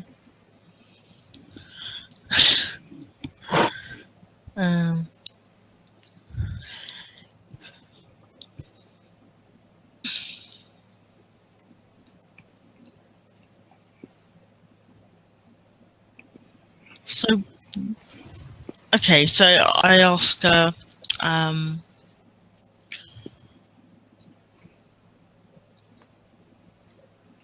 don't think that's what she cares about.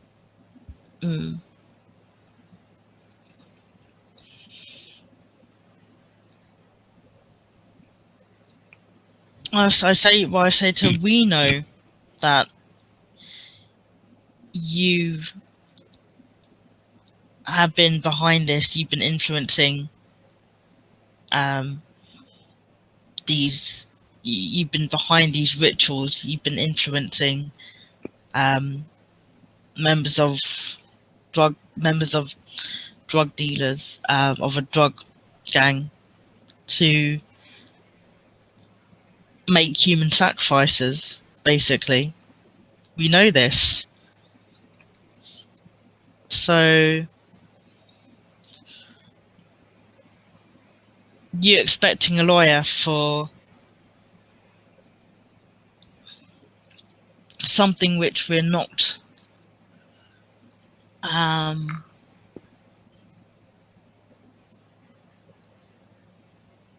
well, you expecting a lawyer at this point for what isn't an ordinary crime is just not going to happen right now. I'm expecting a lawyer because I'm in a prison, I'm in a jail, and I've apparently been arrested. So they say I can have a lawyer.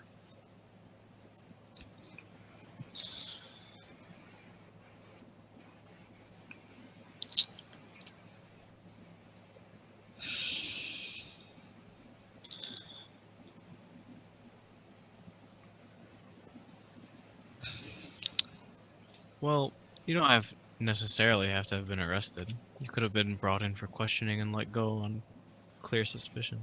So she kind of looks over to Arya. She's like, am I let go? If I let go, she breathes again. Well, it's going to take a little bit more than that. We want to know what you know so that we can get to the bottom of the whole murder thing. What I know Potentially was put an end to that. I was helping make sure less people died. You're We screwing appreciate that up. that. But you're a little bit ahead of us, and you're going to have to catch us up to your speed. Because I'm not 100% sure what's going on here. That sounds like something for a lawyer, but if you want to let me go for questioning, I can come in later and I can make sure that she's okay as soon as I'm out these doors. Alright, well, she can Nice. be okay with plastic surgery. I mean, there's other options here. What I'm really concerned about is hunting down the people who are out here murdering all of my citizens. So let's make this plain and simple. I will exchange information about these murders for dropping your case. In which case, I have to take the fifth and you have to get me a lawyer.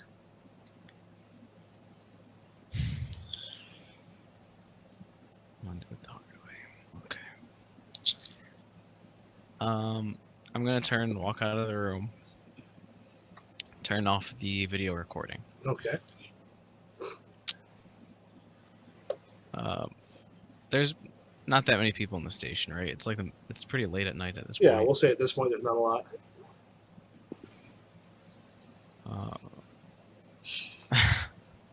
Jeez. Well, you'll get a chance in a second here, maybe. So, I turn off the recording, kind of turn off the lights in the surrounding area and go back into the room. Mm-hmm. And I tell her, all right, now it's just us and you. No cameras, no cops, no nothing. Let's talk. It's going to be awful strange when some of my tape disappears and I don't have a lawyer yet. I don't care what's awful strange. I can fix awful strange. We're interested in the strange that you caused with the drugs and the gangs. You believe you're justified in trying to take them out and control the supply of drugs. Because the violence was here before I showed up, it's continuing after I go. Are we done here? Listen, I get where you're coming from. Personally, if I wasn't in the blue line, I might be inclined to go the same way as you. There's a lot of violence, a lot of corruption in this area, and I want to do my part to get rid of it. But you're making that awfully hard for me today. I get it. You're making what you think is the correct moves here, but as of right now, I can take the front seat, and I have so much more reach than you do. So, And I'm a let's begin. citizen of the United States of America, and I'm being detained by a cop. I'm an adjunct professor at the university who got shot by that cop. After you tried to shoot at me, don't forget that part. I had someone outside my door who I saw had a gun. I couldn't tell you were a cop. You're in your plain clothes. Oh no, I'm wearing this is what I wear every day. I'm changed. You saw me earlier today as a cop.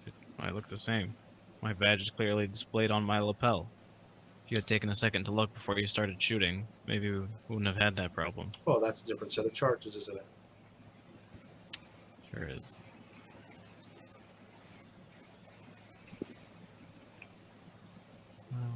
All right. Oof.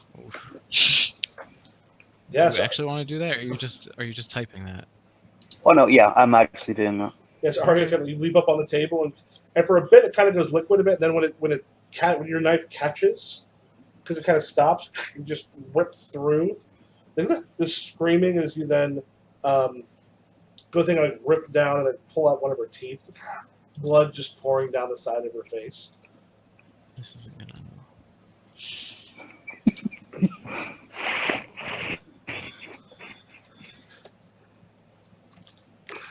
Oh, I got a lawsuit. Oh, fuck. That's such a lawsuit for you. But guess what? I can fix this. You can't.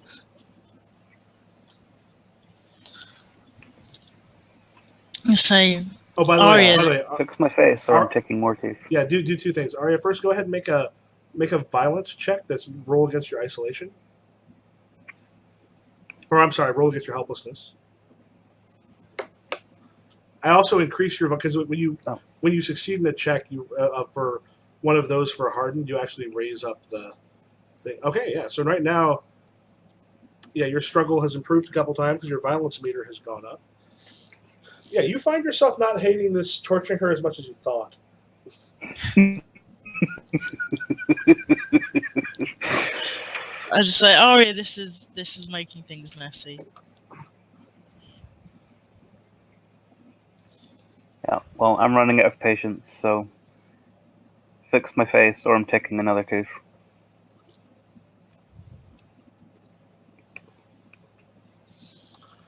Richie, also make a violent. It'd be an isolation or a helplessness check to go against the violence, essentially, because like you're watching an act of torture, which is rough. Alex, your violence is high enough; it's not going to affect you. Yeah. I'm not alright with this, but I've seen Yeah, worse. it just doesn't mechanically affect you. No, I'm not happy with that. Okay, go ahead and mark a failed. So when you fail a roll on those ones, it at that point is either sort of a frenzy or what is it? Let me pop that up again. Yeah, I already have 3 fails marked. Why is that? The what? I already have 3 fails marked. Is that supposed to be that way? Oh, I went ahead and just added to your the violence, so I raised up the violence because you No, I mean like the boxes on the the failed, like after the everyone starts off with a certain amount of them failed. Okay, I'm just checking. Yeah, so essentially you either panic paralysis or frenzy when you fail one of your stress checks. So which would you like to go with, Arya or Richie rather?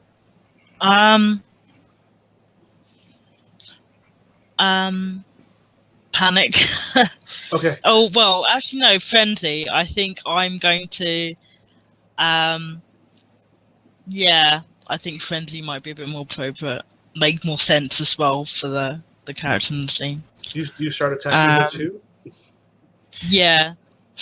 Okay, so are both of you attacking her at this point? I think he's gonna like say either that makes things messy and just like he's not gonna do it with like any kind of calculation. He's just going to grab at her, grab at Lydia and try and shake her and just be like, maybe even like try and choke her, I think.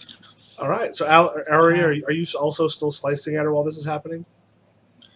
No, I mean if he's doing that, then okay, I'm kind of just gonna have to like wait for him to calm down. Yeah, and she's I like, guess. she's being sort of choked as Richie's just going nuts on her at this point. What do you two do?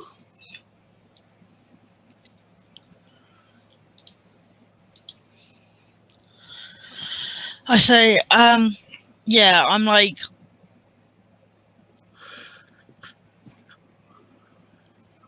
just fix her, just fix Arya,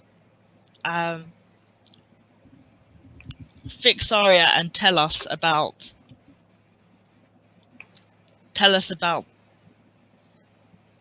the way you've conducted these rituals. She's kind of, you're, need a lawyer. And you see all of the scars down along her arm. One thing, Arya, you'll be familiar with is epiduromancers gain their charges by cutting. Mm-hmm. So when they cut themselves, other people can't do it for them. But so she's inflicted a lot of pain on herself in her life as well.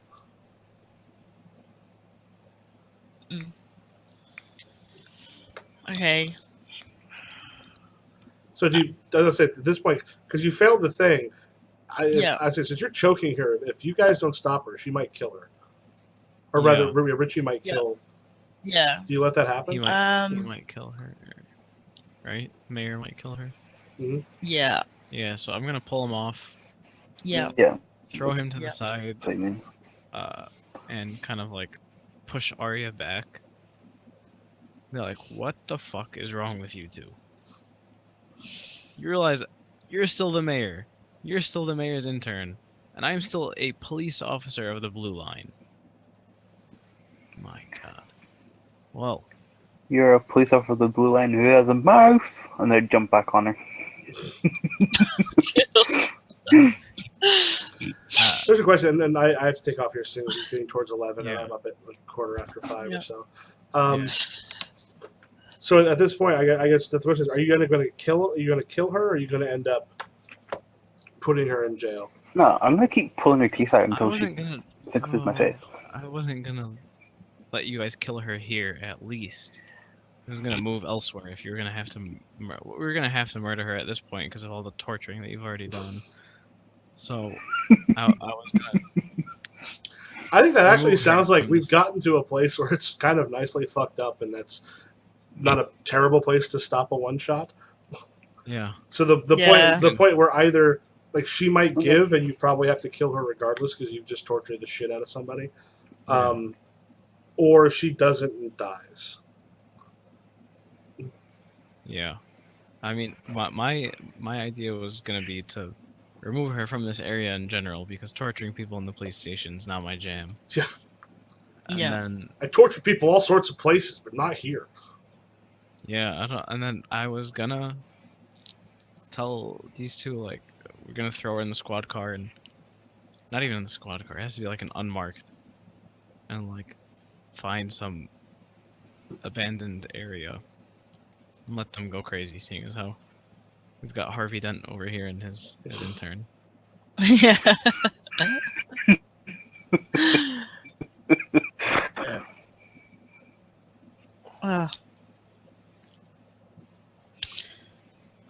Okay, so if we don't mind calling it there, that is Yeah. sort of how unknown armies can go. Cool. Interesting. Yeah. Sorry for running out of steam there. I was trying to still think at some point in character and just think, like, yeah, this is the part where you offer the bargain. But yeah, I kind of wasn't feeling it. I was kind of hoping that we could. I was trying to get to the point where it was like, okay, we can do something, set her up somehow to keep her in custody, and wait for the blue line to get organised. Say for the end. When But the whole legality thing went out the window. yeah, yeah, I think Arya going